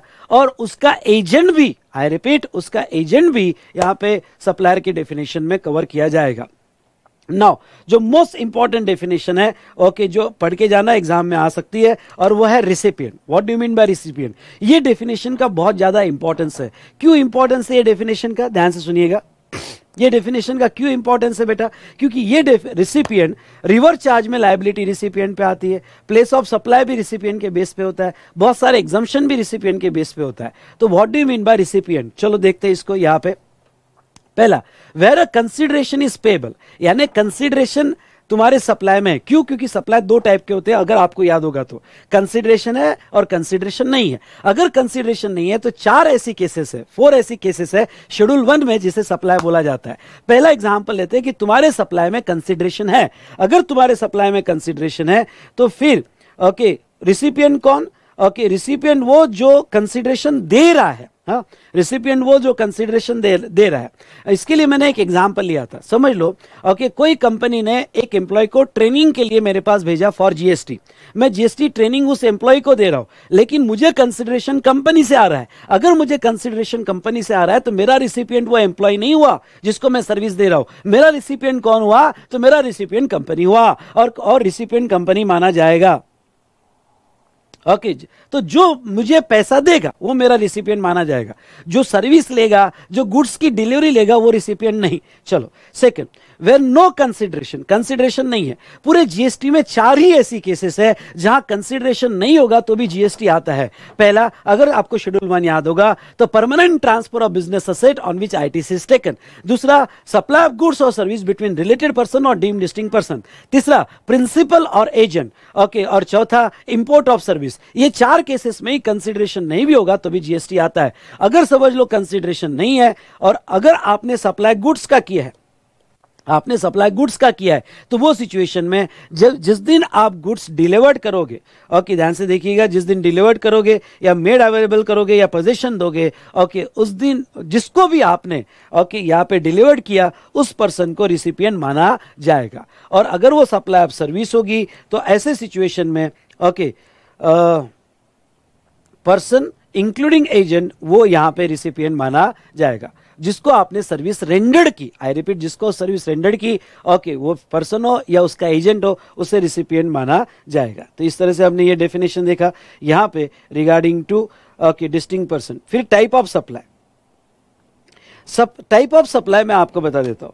Taxable supply, non taxable supply और एग्जम सप्लाई, ये तीनों सप्लाई को समझ लो। ओके, तीनों डेफिनेशन बड़ी इंपॉर्टेंट है। यहां पे तीनों डेफिनेशन बड़ी इंपॉर्टेंट है। पहले तो देख लेते हैं टैक्सेबल सप्लाई। टैक्सेबल सप्लाई मतलब जिसके ऊपर लेवी है। टैक्सेबल सप्लाई मतलब जिसके ऊपर लेवी है उसे टैक्सेबल सप्लाई कहा जाएगा, और नॉन टैक्सेबल सप्लाई मतलब जिसके ऊपर लेवी नहीं है। ओके, लेवी नहीं है मतलब क्या? नॉन टैक्सेबल सप्लाई में आते हैं पेट्रोलियम प्रोडक्ट और alcoholic liquor for human consumption, जिसके ऊपर जीएसटी नहीं लगता है उसे हम नॉन टैक्सेबल सप्लाई कहते हैं। अब एग्जम सप्लाई, वैसे तो मैं आपको बता दूं एग्जम सप्लाई टैक्सेबल है, आई रिपीट एग्जम सप्लाई टैक्सेबल है, लेकिन जीएसटी पर्पस के लिए एग्जम सप्लाई में क्या क्या आता है देखो।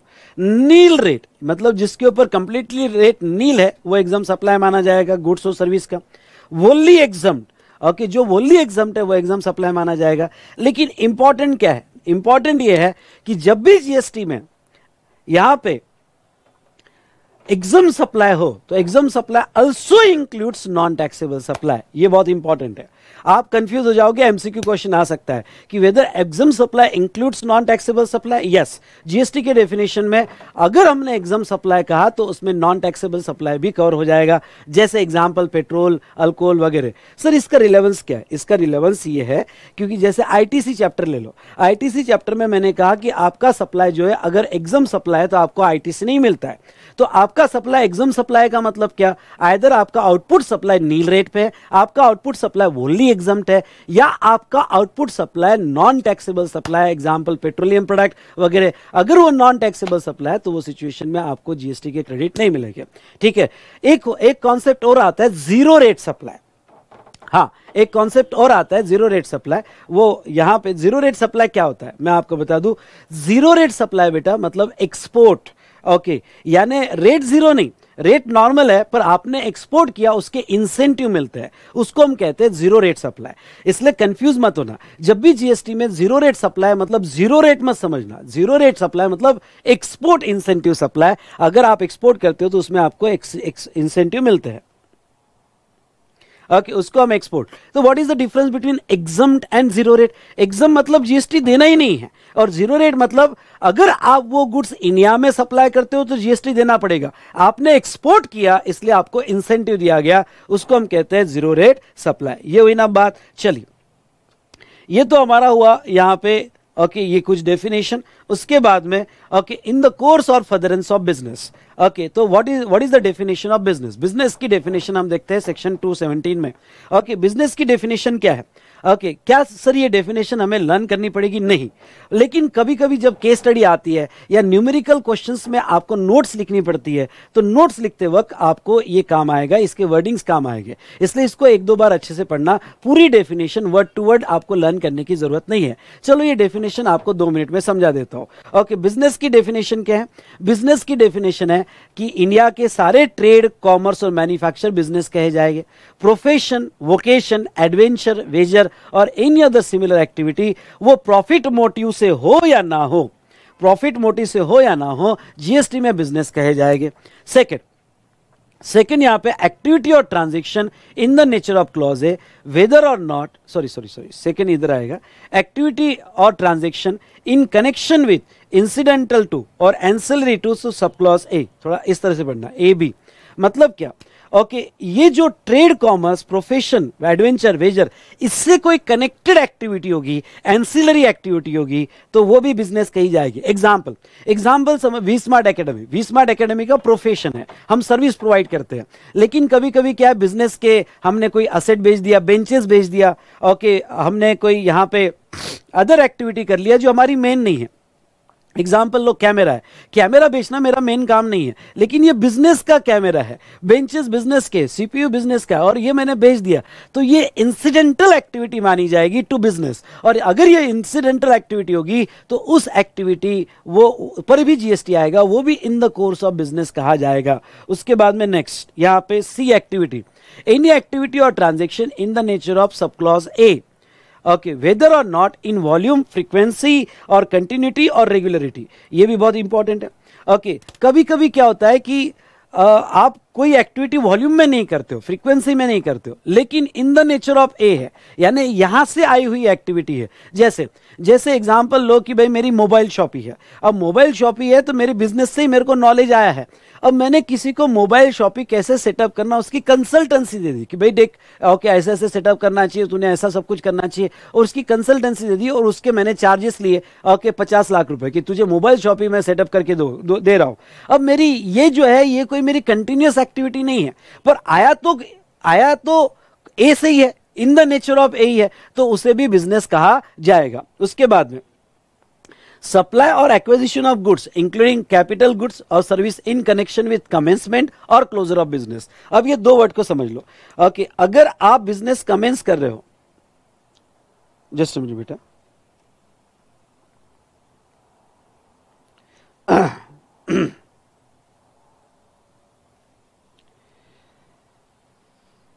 जस्ट मिनट, मैं भी पानी पी लेता हूं।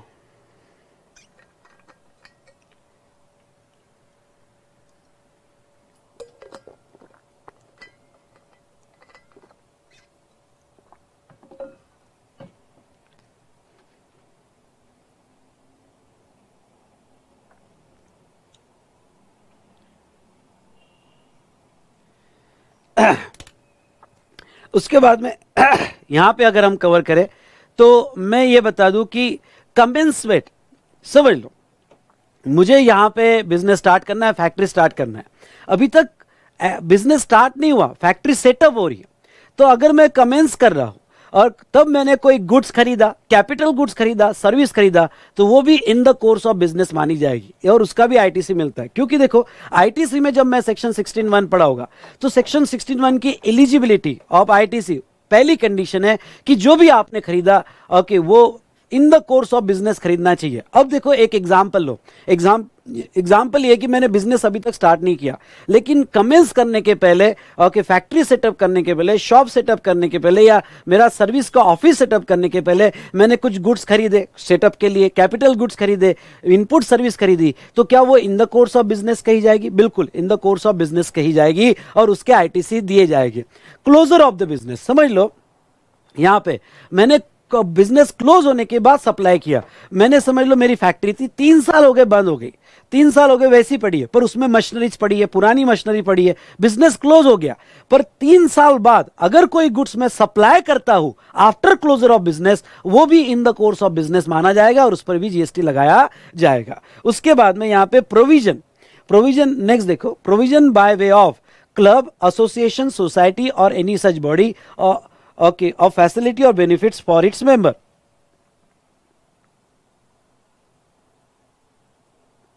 Okay for consideration. अब मैं थोड़ा आपको ये समझा दूं कि यहां पे कोई क्लब होगा, और इसके ऊपर तो स्पेशली क्लॉज ए भी आया है, अमेंडमेंट भी है कि लास्ट टाइम की, और उसका डिस्कशन हम करेंगे।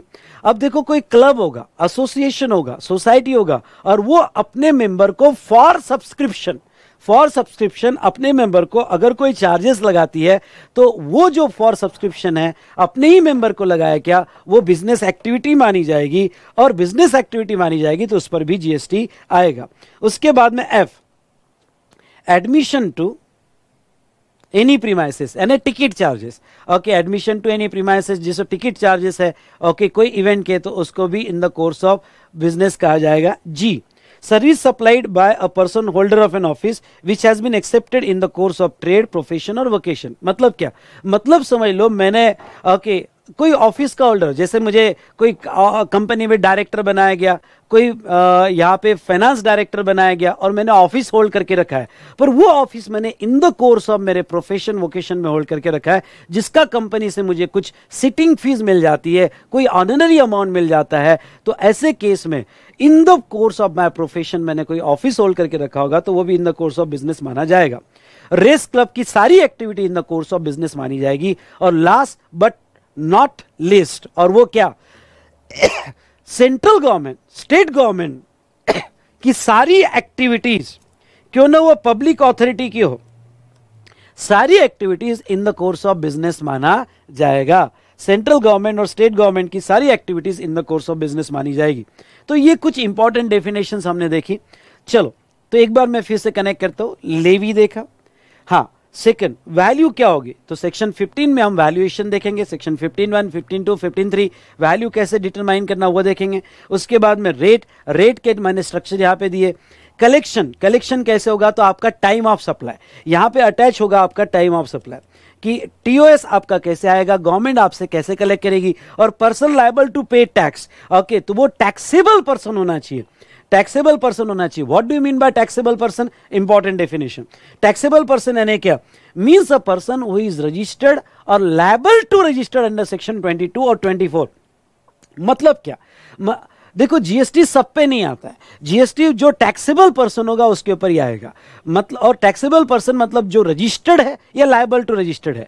ओके, लायबल टू रजिस्टर्ड आप कब होगे, ओके, दो केस में होगे। आइदर आपका सेक्शन 22 में थ्रेशोल्ड 10 लाख, 20 लाख और 40 लाख क्रॉस हो गया तो you are liable to registered, या फिर आप कंपलसरी रजिस्ट्रेशन में आ गए सेक्शन 24 में तो you are liable to register. So दोस्तों मैं यहां पे कह दूं कि जब तक आप लायबल टू रजिस्टर्ड नहीं होते तब तक जीएसटी नहीं आएगा, even though you have made the supply, you have made the supply. Once you liable to registered you become a taxable person और आपको जीएसटी देना पड़ेगा।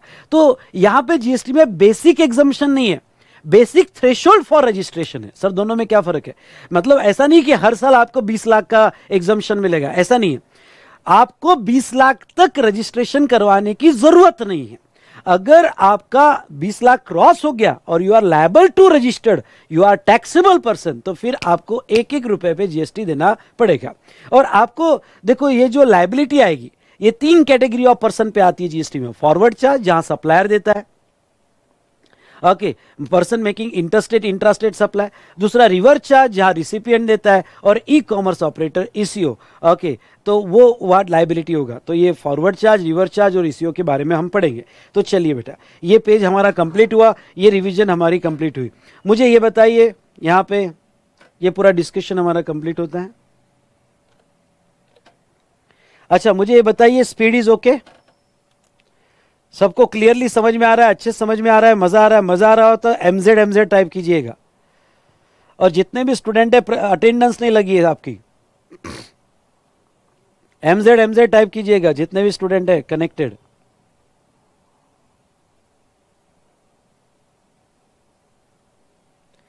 Very good.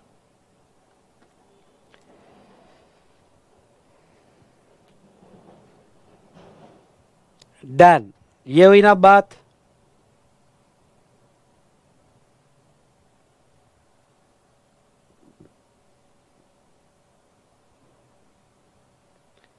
चलिए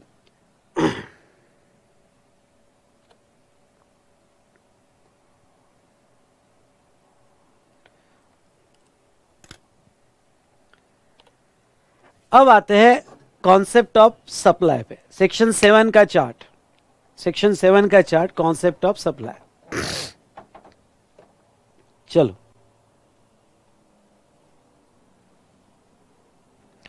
अब ये सप्लाई सेक्शन 7, इसके मेनली 2 पार्ट है, सप्लाई इंक्लूड्स और supply exclude.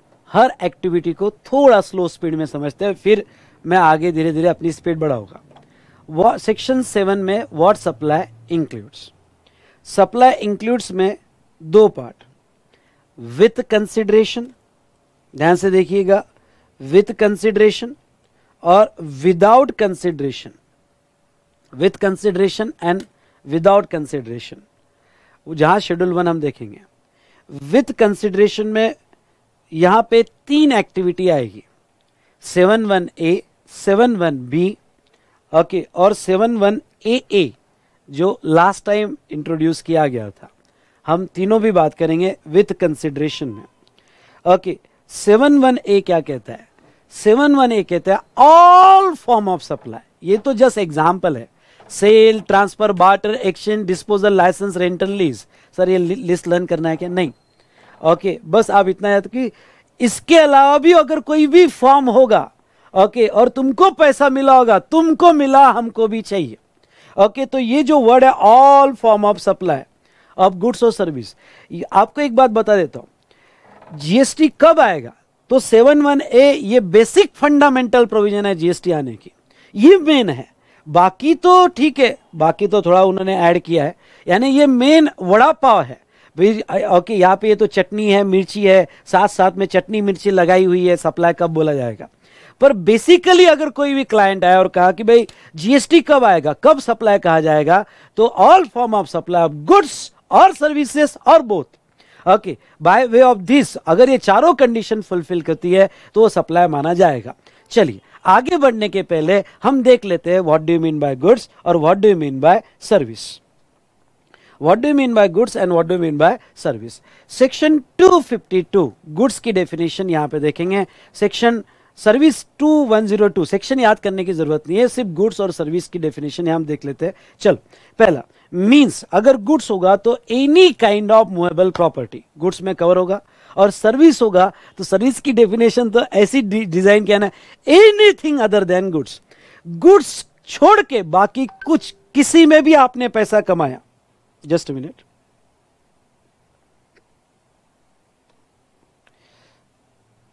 Sorry, okay, goods छोड़ के आपने बाकी किसी में भी पैसा कमाया तो वो सर्विस मानी जाएगी, एनीथिंग अदर देन गुड्स। हाँ, दोनों में कॉमन एक्सक्लूजन क्या है? देखो ध्यान से, कॉमन एक्सक्लूजन है मनी और सिक्योरिटीज। हाँ, अब इसमें स्पेशल इंक्लूजन क्या है और इसमें स्पेशल इंक्लूजन क्या है?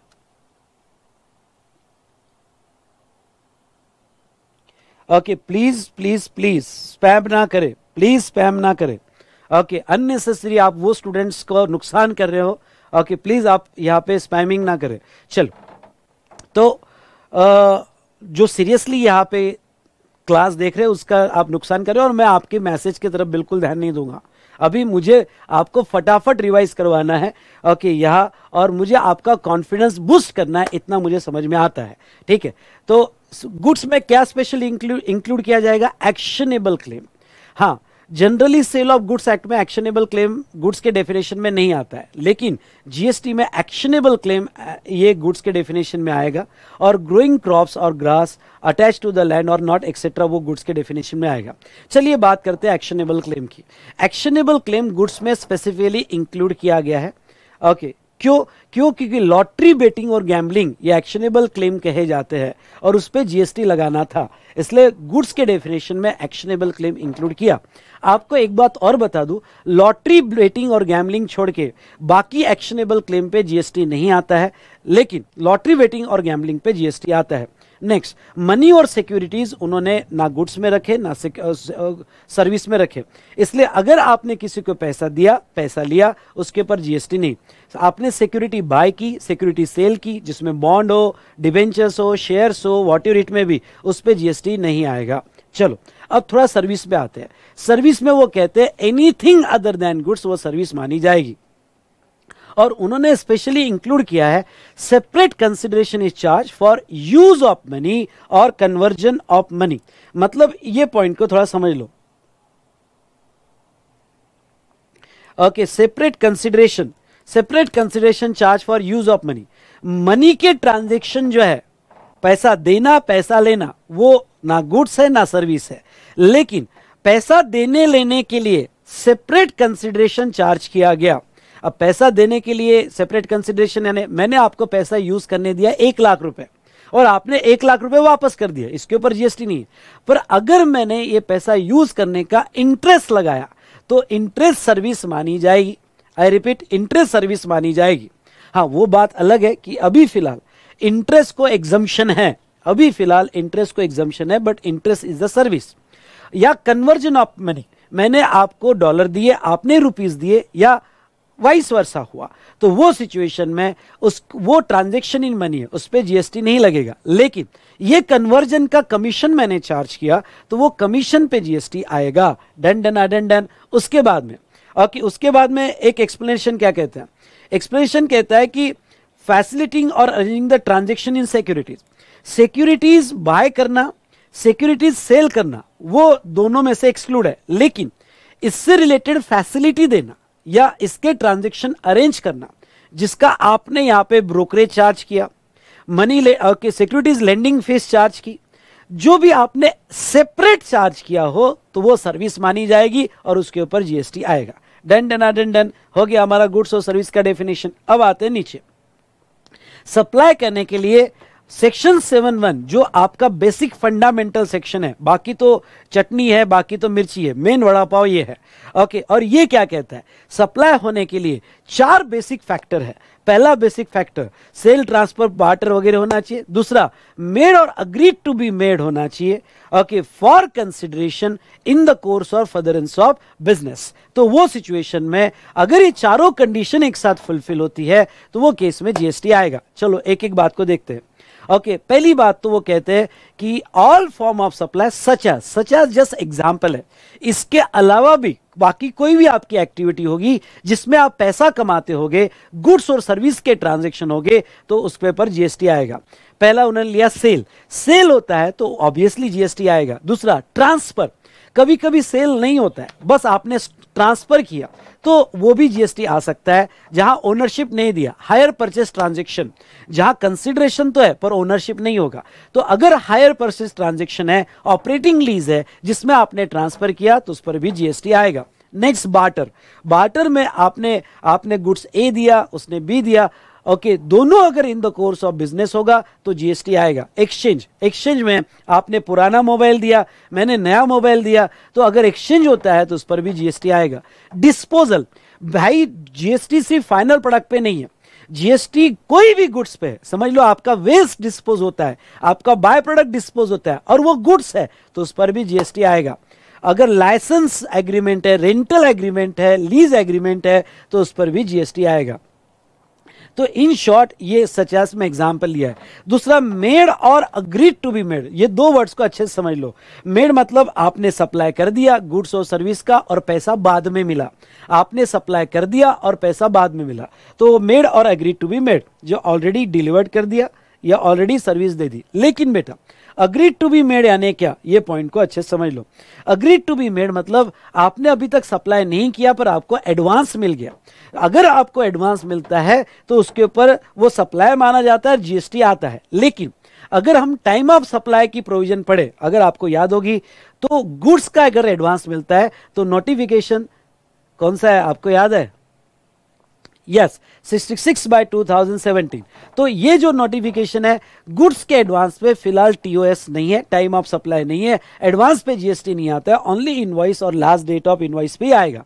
लेकिन अगर सर्विस का एडवांस होगा, कम ऑन, सर्विस का एडवांस होगा तो उसके ऊपर जीएसटी आएगा। गुड्स के लिए फिलहाल उन्होंने एक नोटिफिकेशन दिया है जिसके अंडर में जीएसटी नहीं आएगा, ठीक है, तो टाइम ऑफ सप्लाई नहीं होगा। Next, for consideration.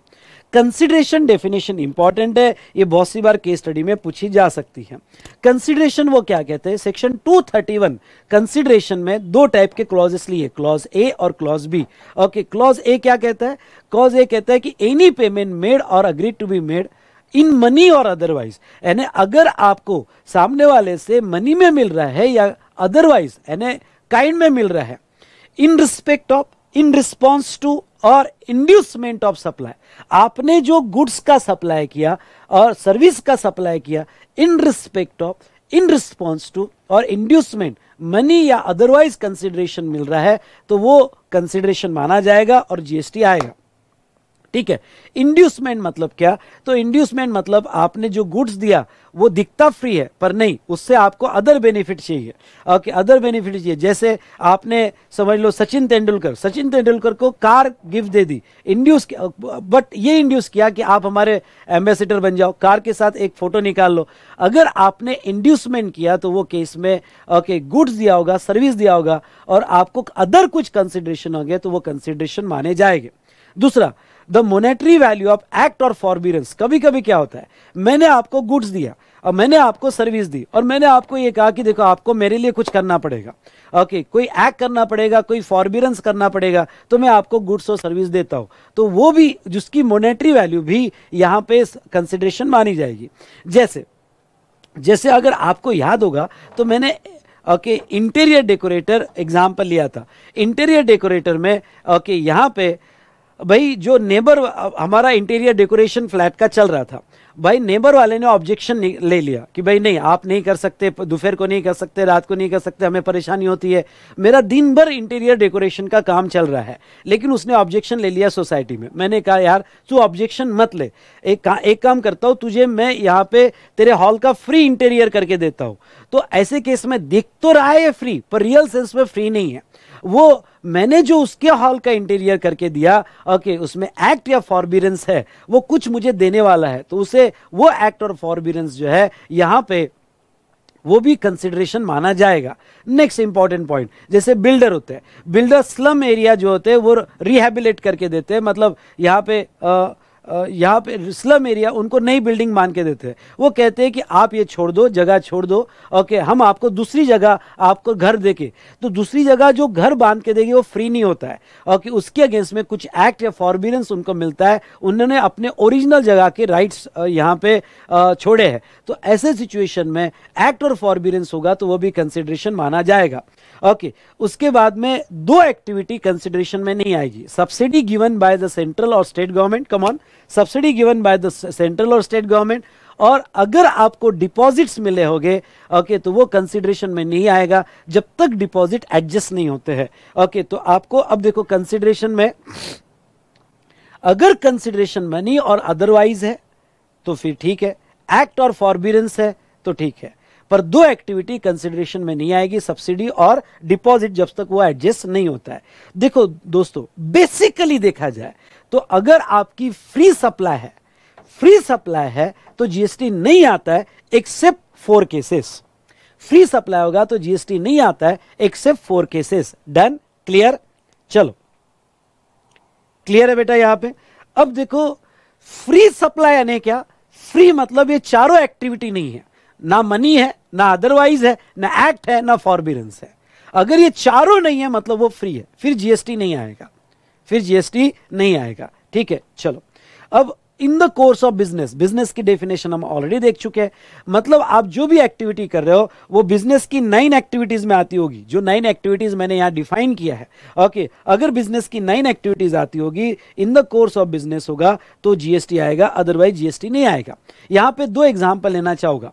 आपने अपनी पर्सनल कार आपने यहां पे सेकेंड हैंड डीलर को बेची, तो आपको बिजनेस सप्लायर के एंगल से देखना है, सप्लायर क्या बिजनेस कर रहा है क्या? ये आपकी पर्सनल कार है, पर्सनल मोबाइल है, और आपने सेकेंड हैंड डीलर को दिया, तो वो इन द कोर्स ऑफ बिजनेस नहीं माना जाएगा और उसके ऊपर जीएसटी नहीं आएगा। दूसरा एग्जांपल, आपने अपनी पर्सनल ज्वेलरी बेची, ओके, तो आपके एंगल से वो बिजनेस नहीं है और उसके ऊपर जीएसटी नहीं आएगा। साथ साथ में ओके, बहुत सी रिलीजियस प्लेस पे प्रसादम दिया जाता है, ओके, तो ऐसे केस में अभी वे प्रसाद बांटा जा रहा है, खाना दिया जा रहा है, ओके, और वो फ्री दिया जा रहा है, तो वो इन द कोर्स ऑफ बिजनेस नहीं बोला जाएगा। हमने कुछ एक्टिविटी देखी, इस तरह से हमने यहाँ पे क्लॉज ए कंप्लीट किया। क्लॉज ए कहता है कि कंसिडरेशन पे होगा और वो भी in the course of business होगा तो ही जीएसटी आएगा, अदरवाइज जीएसटी नहीं आएगा। मेड और एग्रीड टू बी मेड। उसके बाद में एक नया क्लॉज उन्होंने इंट्रोड्यूस किया, क्लॉज ए, एक नया क्लॉज इंट्रोड्यूस किया और वो है क्लॉज ए। ओके, एक्टिविटी और ट्रांजैक्शन, ओके, इस पे सवाल आ सकता है। एक्टिविटी और transaction by any person other than individual to its member और constituents for cash, deferred payment और अदर वैल्यूएबल कंसिडरेशन, तो ये सप्लाई बोला जाएगा। अब ये 7AA जो था पहले भी जीएसटी आता था, लेकिन कुछ लोगों ने इसमें कंफ्यूजन क्रिएट कर दिया था। कुछ लोगों ने यहाँ पे इतना कि भाई नहीं आता है, पुराने सुप्रीम कोर्ट के डिसीजन है, ओके, जबकि जीएसटी तो 2017 से गवर्नमेंट इसके ऊपर लगा रही थी, पर अननेसेसरी सुप्रीम कोर्ट में रिट पिटीशन फाइल करके कंफ्यूजन क्रिएट हुआ था। पर अब उन्होंने सेक्शन ही बना दिया और उस कंफ्यूजन को यहाँ खत्म कर दिया। सर ये 71AA क्या था? 71AA ध्यान से सुनो, यहां पे ये क्या है? 71AA जो है यहां, ओके, अगर आपका क्लब होगा, सोसाइटी होगी, कोऑपरेटिव सोसाइटी होगी, यानी any person other than individual है, या जॉइंट वेंचर होगा, ओके, जॉइंट वेंचर बना होगा, तो अगर यहां पे क्लब अपने ही मेंबर को, अपने कॉन्स्टिट्यूएंट को सप्लाई करता है, सोसाइटी, कोऑपरेटिव सोसाइटी अपने ही मेंबर या कॉन्स्टिट्यूएंट को सप्लाई करता है, या joint venture, come on, joint venture अपने ही मेंबर को कोई गुड्स देता है, या सर्विसेज देता है, या वाइस वर्सा, और वाइस वर्सा मतलब वो मेंबर को दे रहा है या मेंबर उनको दे रहा है, वाइस वर्सा है। और ये फॉर कैश होगा, आई रिपीट, ये फॉर कैश होगा, डेफर्ड पेमेंट होगा और अदर वैल्यूएबल कंसिडरेशन होगा, तो ये भी सप्लाई माना जाएगा और बिजनेस के डेफिनेशन में तो आता है। ये पहले से सप्लाई माना जाता था पर अब इसको और क्लियर कर दिया है। मतलब ज्वाइंट वेंचर जेवी है, जेवी अपने मेंबर को कोई सप्लाई कर रहा है फॉर कैश, डेफर्ड पेमेंट और अदर वैल्यूएबल कंसिडरेशन, तो वो सप्लाई माना जाएगा। क्लब अपने मेंबर को दे रहा है तो सप्लाई माना जाएगा, या मेंबर क्लब को दे रहा है तो वो सप्लाई माना जाएगा। पर ख्याल रहे ये फॉर कंसीडरेशन होना चाहिए। ओके, अगर फ्री दिया जा रहा है, अगर क्लब अपने मेंबर को फ्री सर्विस दे रहा है तो जीएसटी नहीं आएगा। ये कैश में, डेफर्ड पेमेंट या अदर वैल्यूएबल कंसीडरेशन में होगा तो उस पर जीएसटी लाया जाएगा। और एक एक्सप्लेनेशन ऐड हुआ, वो एक्सप्लेनेशन क्या? Okay, the person and its member or constituent shall be deemed to a separate person and supply of activity or transaction interest shall be deemed to take place from one person to another। क्या थे? पुराने supreme court के कुछ decisions थे।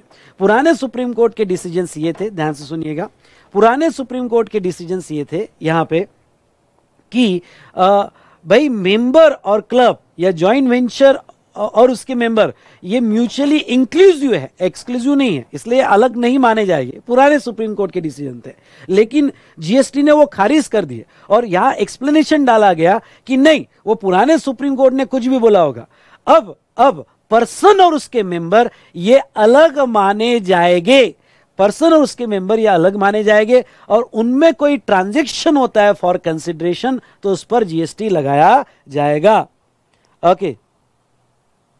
Okay, उस पर GST लगाया जाएगा। तो ये देखो, हमने क्लॉज ए देख लिया। फिर हम आते हैं 7(1)(b) में, सॉरी बेटा, फिर हम आते हैं 7(1)(b) में। अब ये 7(1)(b) क्या कहता है? Import of services. Import of service, अगर आपने बाहर से सर्विस इंपोर्ट की तो जो रिसिपिएंट है वो उसका सप्लाई माना जाएगा। बाहर से सर्विस मैंने ली तो जो रिसिपिएंट है उसका सप्लाई माना जाएगा। पर सप्लाई कब माना जाएगा? अगर वो इंपोर्ट सर्विस फॉर कंसीडरेशन होगी, ओके, तो और वो बिजनेस के लिए हो या ना हो, ओके, पर आपने फॉर कंसिडरेशन लिया, आपने उसका पेमेंट किया तो उसे सप्लाई माना जाएगा। नो डाउट इससे रिलेटेड कुछ एग्जम्पशन है, वो एग्जम्पशन हम आगे देखेंगे। ओके, अगर किसी इंडिविजुअल ने पर्सनल पर्पस के लिए दिया होगा तो बाद में एग्जम्पशन दिया होगा, और बाद में एग्जम्पशन दिया हुआ है। लेकिन ये बात ध्यान रखो कि अगर आपने फॉर कंसिडरेशन लिया और बिजनेस के लिए लिया हो या ना लिया हो तो उसके ऊपर जीएसटी आएगा। अब मैं आपको थोड़ा एक एनालिसिस करके बता देता हूं। इंपोर्ट ऑफ गुड्स होगा तो उसके ऊपर custom duty through customs act लगती है, लेकिन इंपोर्ट ऑफ सर्विस होगा तो उसके ऊपर जीएसटी लगता है और वो सेक्शन 7(1)(b) में सप्लाई कहा गया है। उसके बाद में हमने ये देखा, ओके, अगर ये बिजनेस के लिए लिया होगा तो टैक्सेबल है और बिजनेस के लिए नहीं भी लिया होगा तो भी सप्लाई माना जाएगा। पर आगे हम एग्जम्पशन पढ़ेंगे, अगर किसी इंडिविजुअल, गवर्नमेंट या चैरिटेबल ट्रस्ट ने अदर देन बिजनेस के लिए लिया होगा तो उसको एग्जम्पशन दिया गया है, मतलब वो सप्लाई तो है पर एग्जम्पशन दिया गया है, और अदर पर्पस के लिए लिया होगा तो वो टैक्सेबल है। ओके, तो ये हमने देखा regarding to import of service. नीचे एक चार्ट है, ये चार्ट थोड़ा हम बाद में यहां पे डिस्कस करेंगे। चलिए अब आ जाइए आप सेक्शन 7(1)(c) पे। हाँ, 7(1)(c) कहता है, ओके, वैसे तो सप्लाई होने के लिए कंसीडरेशन होना जरूरी है। अगर कंसीडरेशन नहीं होगा, इन द कोर्स ऑफ बिजनेस नहीं होगा तो जीएसटी नहीं आएगा। कंसीडरेशन में 4 एक्टिविटी होना जरूरी है, मनी, अदरवाइज, एक्ट या फॉरबिडेंस, ओके, तो ही उसे सप्लाई माना जाएगा। वो तो मेन बड़ा पा है। लेकिन गवर्नमेंट जो है 4 ऐसी एक्टिविटीज है जिसमें फ्री भी होगा, सुनो, जिसमें फ्री भी होगा तो भी गवर्नमेंट उसके ऊपर जीएसटी लगाना चाहती है और जीएसटी कलेक्ट करना चाहती है। पहला है परमानेंट ट्रांसफर, ध्यान सुनिएगा, permanent transfer or disposal of business asset where ITC has been availed. यानी अगर आपने कोई भी बिजनेस असेट, कैपिटल असेट नहीं, बिजनेस असेट में आपकी फिक्स असेट हो, कैपिटल असेट हो या आपकी करंट असेट हो, स्टॉक हो, कोई भी असेट जो गुड्स होगा और आपने परमानेंटली किसी को फ्री दिया है और उसका आईटीसी आप ऑलरेडी ले चुके हो। यह बहुत इंपॉर्टेंट कंडीशन है कि जिसका आईटीसी आप ऑलरेडी ले चुके हो, ओके, तो वो अगर आपने आईटीसी लिया होगा तो ऐसे सिचुएशन में यहां पे जो है ओके, अगर किसी को आपने फ्री दिया, विदाउट कंसिडरेशन दिया, तो जीएसटी आएगा। एग्जांपल ले लेते हैं, जैसे मैंने सीपीयू खरीदा है, कैमरा खरीदा है, बॉस एसी खरीदा है, बिजनेस के लिए खरीदा है, जिसके आईटीसी मैंने लिए हैं। अब मेरे पास सीपीयू कुछ पुराने हो गए हैं। अब ये जो सीपीयू मेरे पास पुराने हो गए, ध्यान से सुनना, ओके, ये सीपीयू मैं किसी को यहां पे डोनेट कर रहा हूं विदाउट कंसिडरेशन, जिसका आईटीसी मैंने लिया हुआ है, और मैंने परमानेंट किसी को डोनेट कर दिया, या परमानेंटली घर पे लेके गया, या आप कहीं पे भी लेके जाओ परमानेंटली, बस बिजनेस के लिए यूज नहीं कर रहे हो। तो अगर आपने ओके, आपकी कैपिटल असेट हो, मशीनरी हो, आपकी करंट असेट हो, स्टॉक हो, जिसके आईटीसी लिए, और वो आपने फ्री दे दिए, समझ लो आपने अपने स्टॉक का कोई गुड्स बालाजी को दे दिया फ्री, कोई ओके यहाँ पे रिलीजियस प्लेस पे फ्री दे दिया, जिसके आईटीसी लिए है, तो गवर्नमेंट कहते हैं वो सप्लाई माना जाएगा, और वो सप्लाई माना जाएगा, और वो जो आपने फ्री दिया उसके ऊपर जीएसटी निकाला जाएगा। उसका जीएसटी का वैल्यू एज पर रूल होगा। ओके, तो आप इंटर लेवल पे हो तो रूल आपको अप्लीकेबल नहीं है, फाइनल लेवल पे हो तो रूल तो हम देखेंगे, लेकिन उसकी वैल्यू पे जीएसटी आएगा। नाउ दूसरा सवाल, सर अगर हमने आईटीसी नहीं लिए होगे, अगर आपने आईटीसी नहीं लिए होगे तो फिर वो सप्लाई नहीं माना जाएगा। Let's take example, motor vehicle, अगर आईटीसी चैप्टर याद आता है तो मोटर व्हीकल के क्रेडिट, जैसे कार हो तो कार के क्रेडिट आपको नहीं मिलते हैं। ओके, अगर आपकी सिटिंग कैपेसिटी 13 इंक्लूडिंग ड्राइवर उससे ज्यादा हो तो वो केस में आपको जो है ओके यहाँ पे क्रेडिट मिलते हैं, अदरवाइज नॉट। ओके, तो अब अगर आपने कार के क्रेडिट लिए ही नहीं है और कार किसी को फ्री दे दिया आपने, ओके, परमानेंट ट्रांसफर कर दिया, तो वो सिचुएशन में जहां तक देखा जाए तो आपके ऊपर कोई सप्लाई नहीं आएगा, क्योंकि आपने आईटीसी नहीं लिए। इसका मतलब ये हुआ कि गवर्नमेंट को सप्लाई तभी कहना है जब आईटीसी लिया हो। ठीक है, आईटीसी नहीं लिया हो तो कुछ भी करो, ओके, आपको कहाँ वो फेंकना है, कहाँ डुबोना है वो करो, हमें कोई उससे लेना देना नहीं है, सिर्फ आईटीसी लिया कि नहीं लिया इतना बता दो। ठीक है, उसके बाद में सेकेंड पैरा देखो, सप्लाई ऑफ गुड्स और सर्विसेज और बोथ बिटवीन रिलेटेड पर्सन और डीम्ड डिस्टिंक्ट पर्सन। ये मैं आप ऑलरेडी आपको पढ़ा चुका हूं। अगर आप डीम्ड डिस्टिंक्ट पर्सन होते हो और कोई भी गुड्स डीडीपी में जाता है, ओके, फ्री जाता है, स्टॉक ट्रांसफर होता है, सर्विस फ्री जाती है, तो वो सप्लाई माना जाएगा, वो सप्लाई माना जाएगा और उसके ऊपर आईजीएसटी लगाया जाएगा। दूसरा, रिलेटेड पर्सन में भी फ्री जाता है तो उस पर आईटीसी लगाया जाएगा। अब रिलेटेड पर्सन यानी क्या? रिलेटेड पर्सन की डेफिनेशन नीचे दी है, क्या ये एग्जाम में आएगी क्या? नहीं, मुझे नहीं लगता रिलेटेड पर्सन की डेफिनेशन आएगी, पर यह आ सकता है कि कौन सी ऐसी एक्टिविटी है जो विदाउट कंसिडरेशन है पर सप्लाई बोला जाएगा, ये एग्जाम में आ सकता है। ओके, तो चलिए यहाँ पे तो रिलेटेड पर्सन। अच्छा, एक पहले तो ये बता दूं sir, what is the basic difference between related person and deemed distinct person? Related person मतलब separate entity, separate PAN, but related है, वो अलग एंटिटी है, जैसे सब्सिडरी कंपनी अलग एंटिटी है, पर हम ये फैक्टर की वजह से रिलेटेड है। और डीडीपी यानी क्या? हमारी ब्रांच, वो सेपरेट एंटिटी नहीं है, सेपरेट पैन नहीं है, वो सेम पैन में हमारी ब्रांच है, सेपरेटली रजिस्टर्ड है, तो उसे कहा जाता है डीडीपी। ठीक है, तो चलिए अब ये रिलेटेड पर्सन की डेफिनेशन में ले लेता हूं। Okay, such person are officer और directors in one another's business, मतलब दो कंपनी है जिसमें कॉमन डायरेक्टर्स है या ऑफिसर्स है, वो रिलेटेड माने जाएंगे। उसके बाद में legally recognize as a partner, मतलब क्या कि भाई दो एंटिटी है, समझ लो ए लिमिटेड और बी लिमिटेड, ओके, ये पार्टनर्स है और ये जो है एक में एक में सप्लाई, ये पार्टनरशिप में कोई बिजनेस कर रहे हैं और ये एक में एक में सप्लाई कर रहे हैं, तो ऐसे सिचुएशन में वो रिलेटेड माने जाएंगे। ये समझ लो दो एकेडमी है, वी स्मार्ट एकेडमी और ओके यहाँ पे दूसरी एकेडमी ले लो, ओके, कोई एक्सपर्ट एकेडमी, ओके, तो वी स्मार्ट एकेडमी और एक्सपर्ट एकेडमी है, ये पार्टनरशिप में कोई वेंचर चला रहे हैं। अब वेंचर चला रहे हैं और इन दोनों में कोई सप्लाई हो गया तो रिलेटेड पार्टी सप्लाई माना जाएगा। नेक्स्ट जो हमारे लिए इंपॉर्टेंट है वो एम्प्लॉयर और एम्प्लॉय, एम्प्लॉयर और एम्प्लॉय। ओके, हाँ बेटा, एम्प्लॉयर और एम्प्लॉय ये रिलेटेड माना जाएगा। उसके बाद में एनी पर्सन डायरेक्टली और इनडायरेक्टली ओन, कंट्रोल और होल्ड 25% और more outstanding stock in both of them, मतलब समझ लो ओके, यहाँ पे दो एंटिटी है, ओके, ए लिमिटेड समझ लो वी स्मार्ट एकेडमी और दूसरा कोई एंटिटी है यहाँ पे XYZ एकेडमी। अब इसमें तीसरे एकेडमी ने, ओके, बायजू ने, तो बायजू ने दोनों में 25% स्टेक होल्ड करके रखा है, वी स्मार्ट में भी और कोई XYZ में, तो तीसरे ने होल्ड करके रखा है, तो 25% और उससे ज्यादा शेयर अगर होल्ड करके रख रहा है तो हम दो रिलेटेड बन जाएंगे, यानी हमारे में कोई गुड्स और सर्विस सप्लाई हुआ तो वो रिलेटेड पार्टी ट्रांजेक्शन माना जाएगा। उसके बाद में वन ऑफ देम डायरेक्टली और indirectly controls the other holding subsidiary, okay, both of them directly और indirectly control by third person, okay, कोई तीसरा पर्सन दोनों को कंट्रोल कर रहा है तो रिलेटेड माना जाएगा। टुगेदर दे डायरेक्टली और indirectly control the third person, related माना जाएगा। और लास्ट वाला क्लॉज इंपॉर्टेंट है, ये इस पर आपको केस स्टडी आ सकती है। मेंबर ऑफ सेम फैमिली, हाँ ये थोड़ा अच्छा समझ लो, मेंबर ऑफ सेम फैमिली, और फैमिली यानी क्या, स्पाउस और चिल्ड्रन, ये ऑलवेज आपके रिलेटेड माने जाएंगे।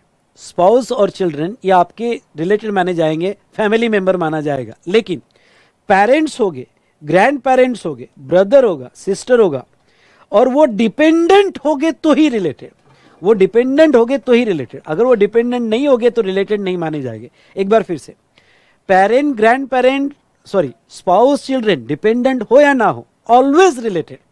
लेकिन parent, grand parent, brother, sisters, ये रिलेटेड तभी माने जाएंगे अगर वो यहां पे डिपेंडेंट हो, वो डिपेंडेंट हो तो ही रिलेटेड माने जाएंगे। डन। चलिए अब मैं आपको एक स्पेशल प्रोविजन जिसके ऊपर क्वेश्चन आने के चांसेस है, और वो क्या, ओके, वो ये है, provided that gift up to ₹50,000, कितने अमाउंट तक, 50,000 तक, okay, gift up to ₹50,000 in a value, in a financial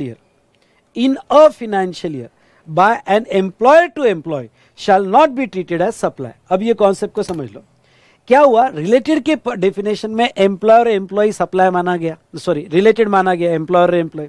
इसलिए बहुत सी बार जब एम्प्लॉयर एम्प्लॉय को गिफ्ट देता है, एम्प्लॉयर एम्प्लॉय को गिफ्ट देता है, तो वो फ्री दे दिया, फ्री दे दिया, रिलेटेड है तो सप्लाई मान लिया जाता है, तो उसके ऊपर जीएसटी आ जाएगा। समझ लो मैं अपने एम्प्लॉय पे बहुत खुश हूं, या पुराने जमाने में राजा लोग, और कि कोई अब अच्छी खबर आई कि भाई आपको बेटा हुआ है, वो गले का हार निकाल के फ्री दे रहा है, गले का हार निकाल के अपने एम्प्लॉय को फ्री दे रहा है, तो क्या था कि फ्री दिया कि जीएसटी आ जाएगा।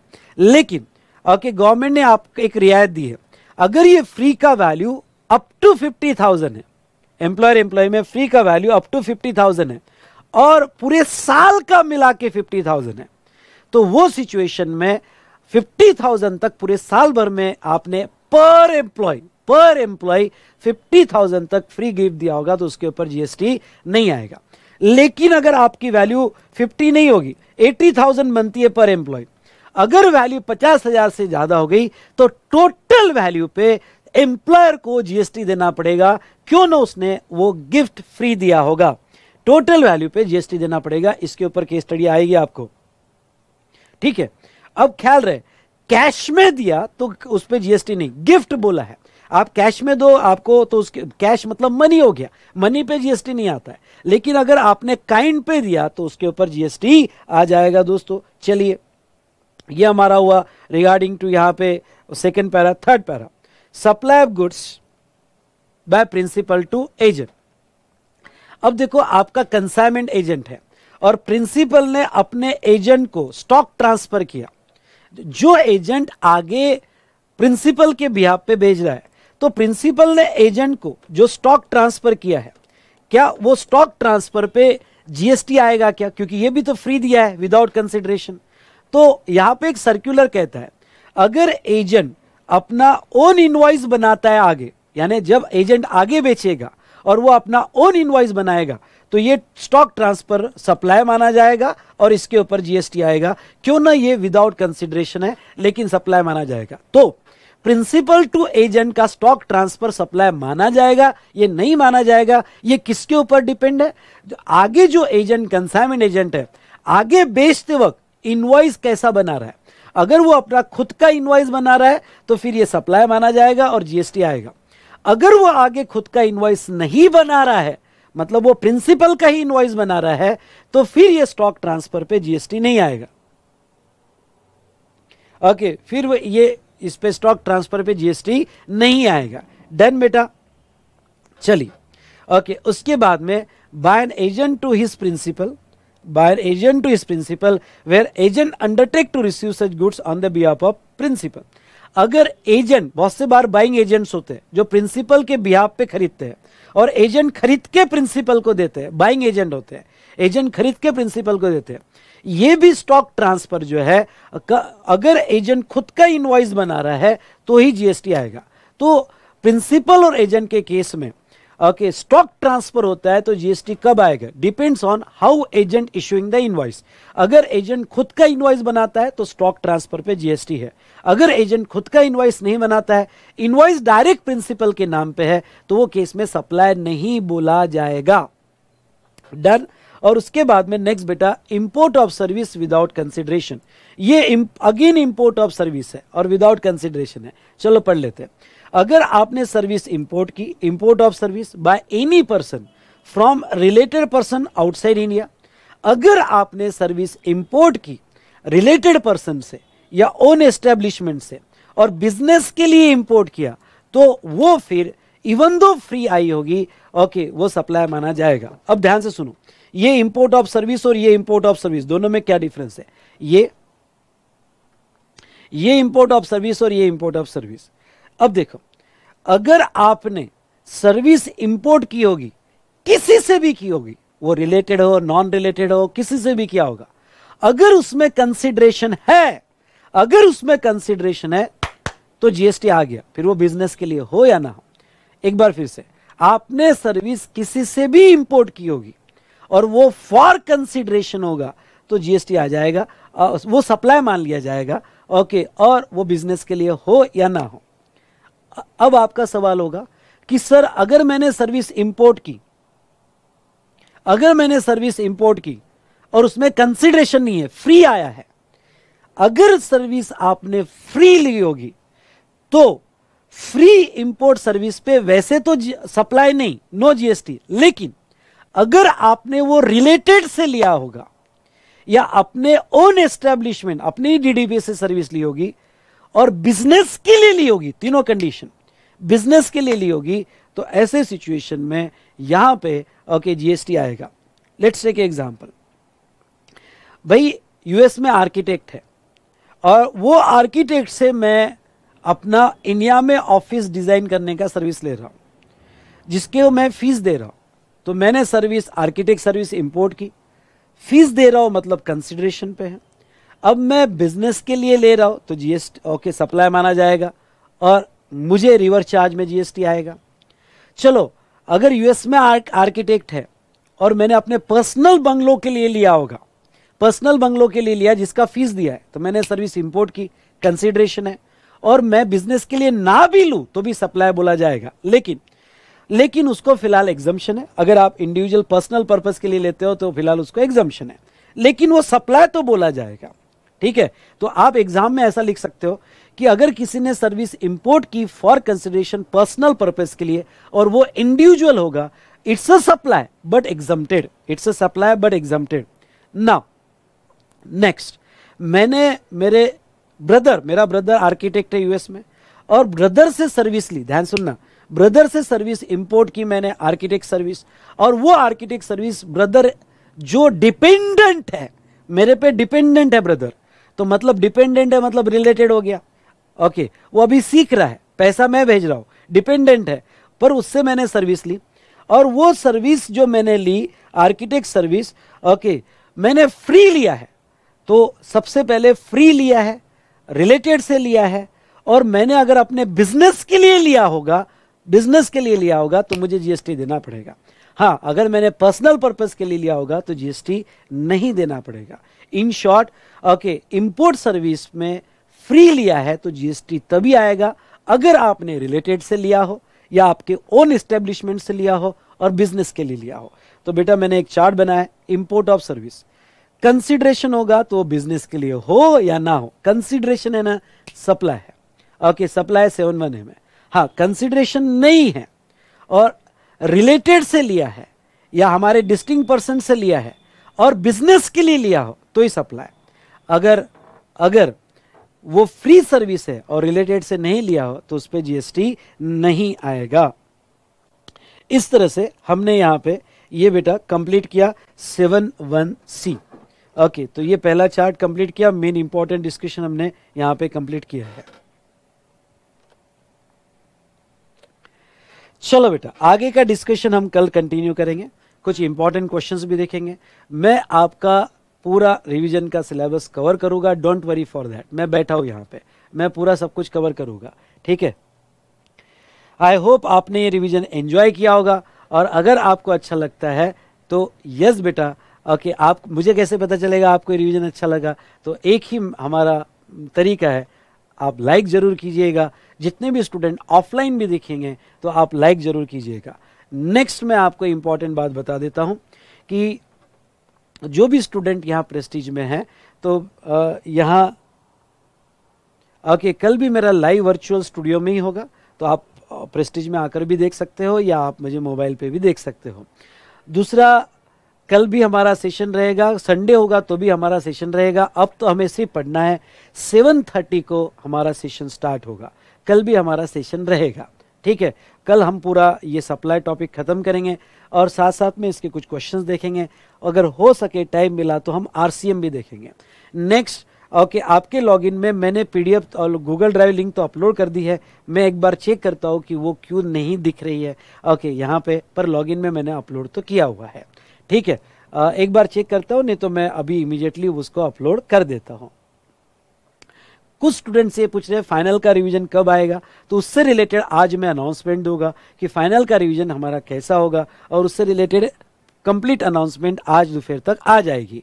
ओके, आप कनेक्टेड रहिएगा मेरे पर्सनल यूट्यूब चैनल से, थिंक जीएसटी, थिंक विशाल सर, ठीक है। नेक्स्ट मैं यहां बता दूं कि अब आपका लॉ का रिवीजन होगा, बहुत अच्छा रिवीजन है, मैं आपको एश्योर्ड करता हूं। ओके, जो सीए शुभम सिंगल सर, कल उन्होंने पहला लेक्चर लिया, बहुत सारे स्टूडेंट बहुत खुश हुए। ओके, तो मैं आपको ये कहना चाहूंगा, जरूर देखिएगा लॉ का रिवीजन।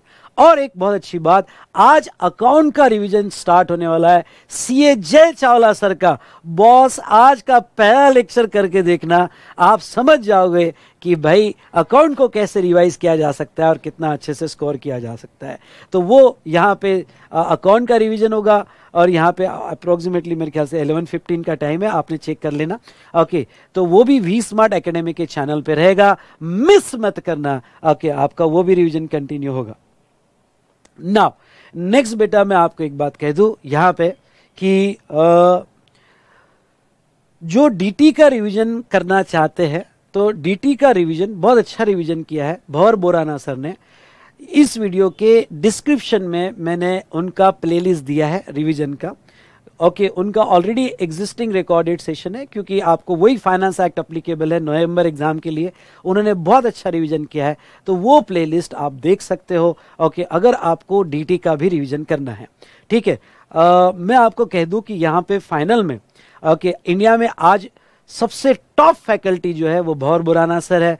तो अगर आपकी ट्यूनिंग उनके साथ अभी से मैच हो गई तो फाइनल में डेफिनेटली बेटा, क्योंकि जिसके पास फाइनल करना है तो अभी से ट्यून मैच कर लो, तो आप उनका लेक्चर कर सकते हो। डिस्क्रिप्शन में मैंने उनकी रिवीजन जो बैच है उसका ओके प्लेलिस्ट दिया हुआ है। चलो दोस्तों, तो ये मैंने यहाँ पे हमारा आईडीटी का है। अब लॉ का और अकाउंट का आपको रिवीजन करना है। इसी तरह से हम सारे सब्जेक्ट कंप्लीट करेंगे और आपको मजा भी आएगा, और आपका कॉन्फिडेंस हम सुपर सुपर सुपर बूस्ट कर देंगे, ठीक है। नहीं, अभी ग्रुप 1 का ही रिवीजन है बेटा। एडवांस अकाउंट का रिवीजन आपको जय सर बताएंगे, शायद उनके रिकॉर्डेड लेक्चर हो गए तो जय सर बताएंगे, ठीक है।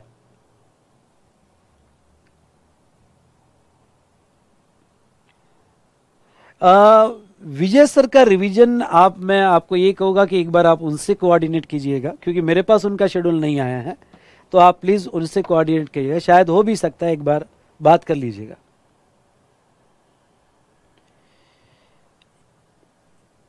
ओके, विजय सर बेटा वी स्मार्ट में ऑनलाइन में है, फेस टू फेस में अभी वी स्मार्ट में नहीं है, ऑनलाइन में विजय सर है, ठीक है।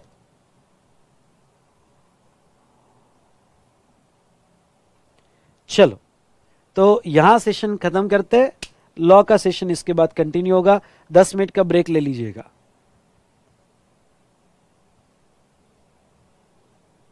डन। मिलते हैं कल 7:30। Thank you to all of you.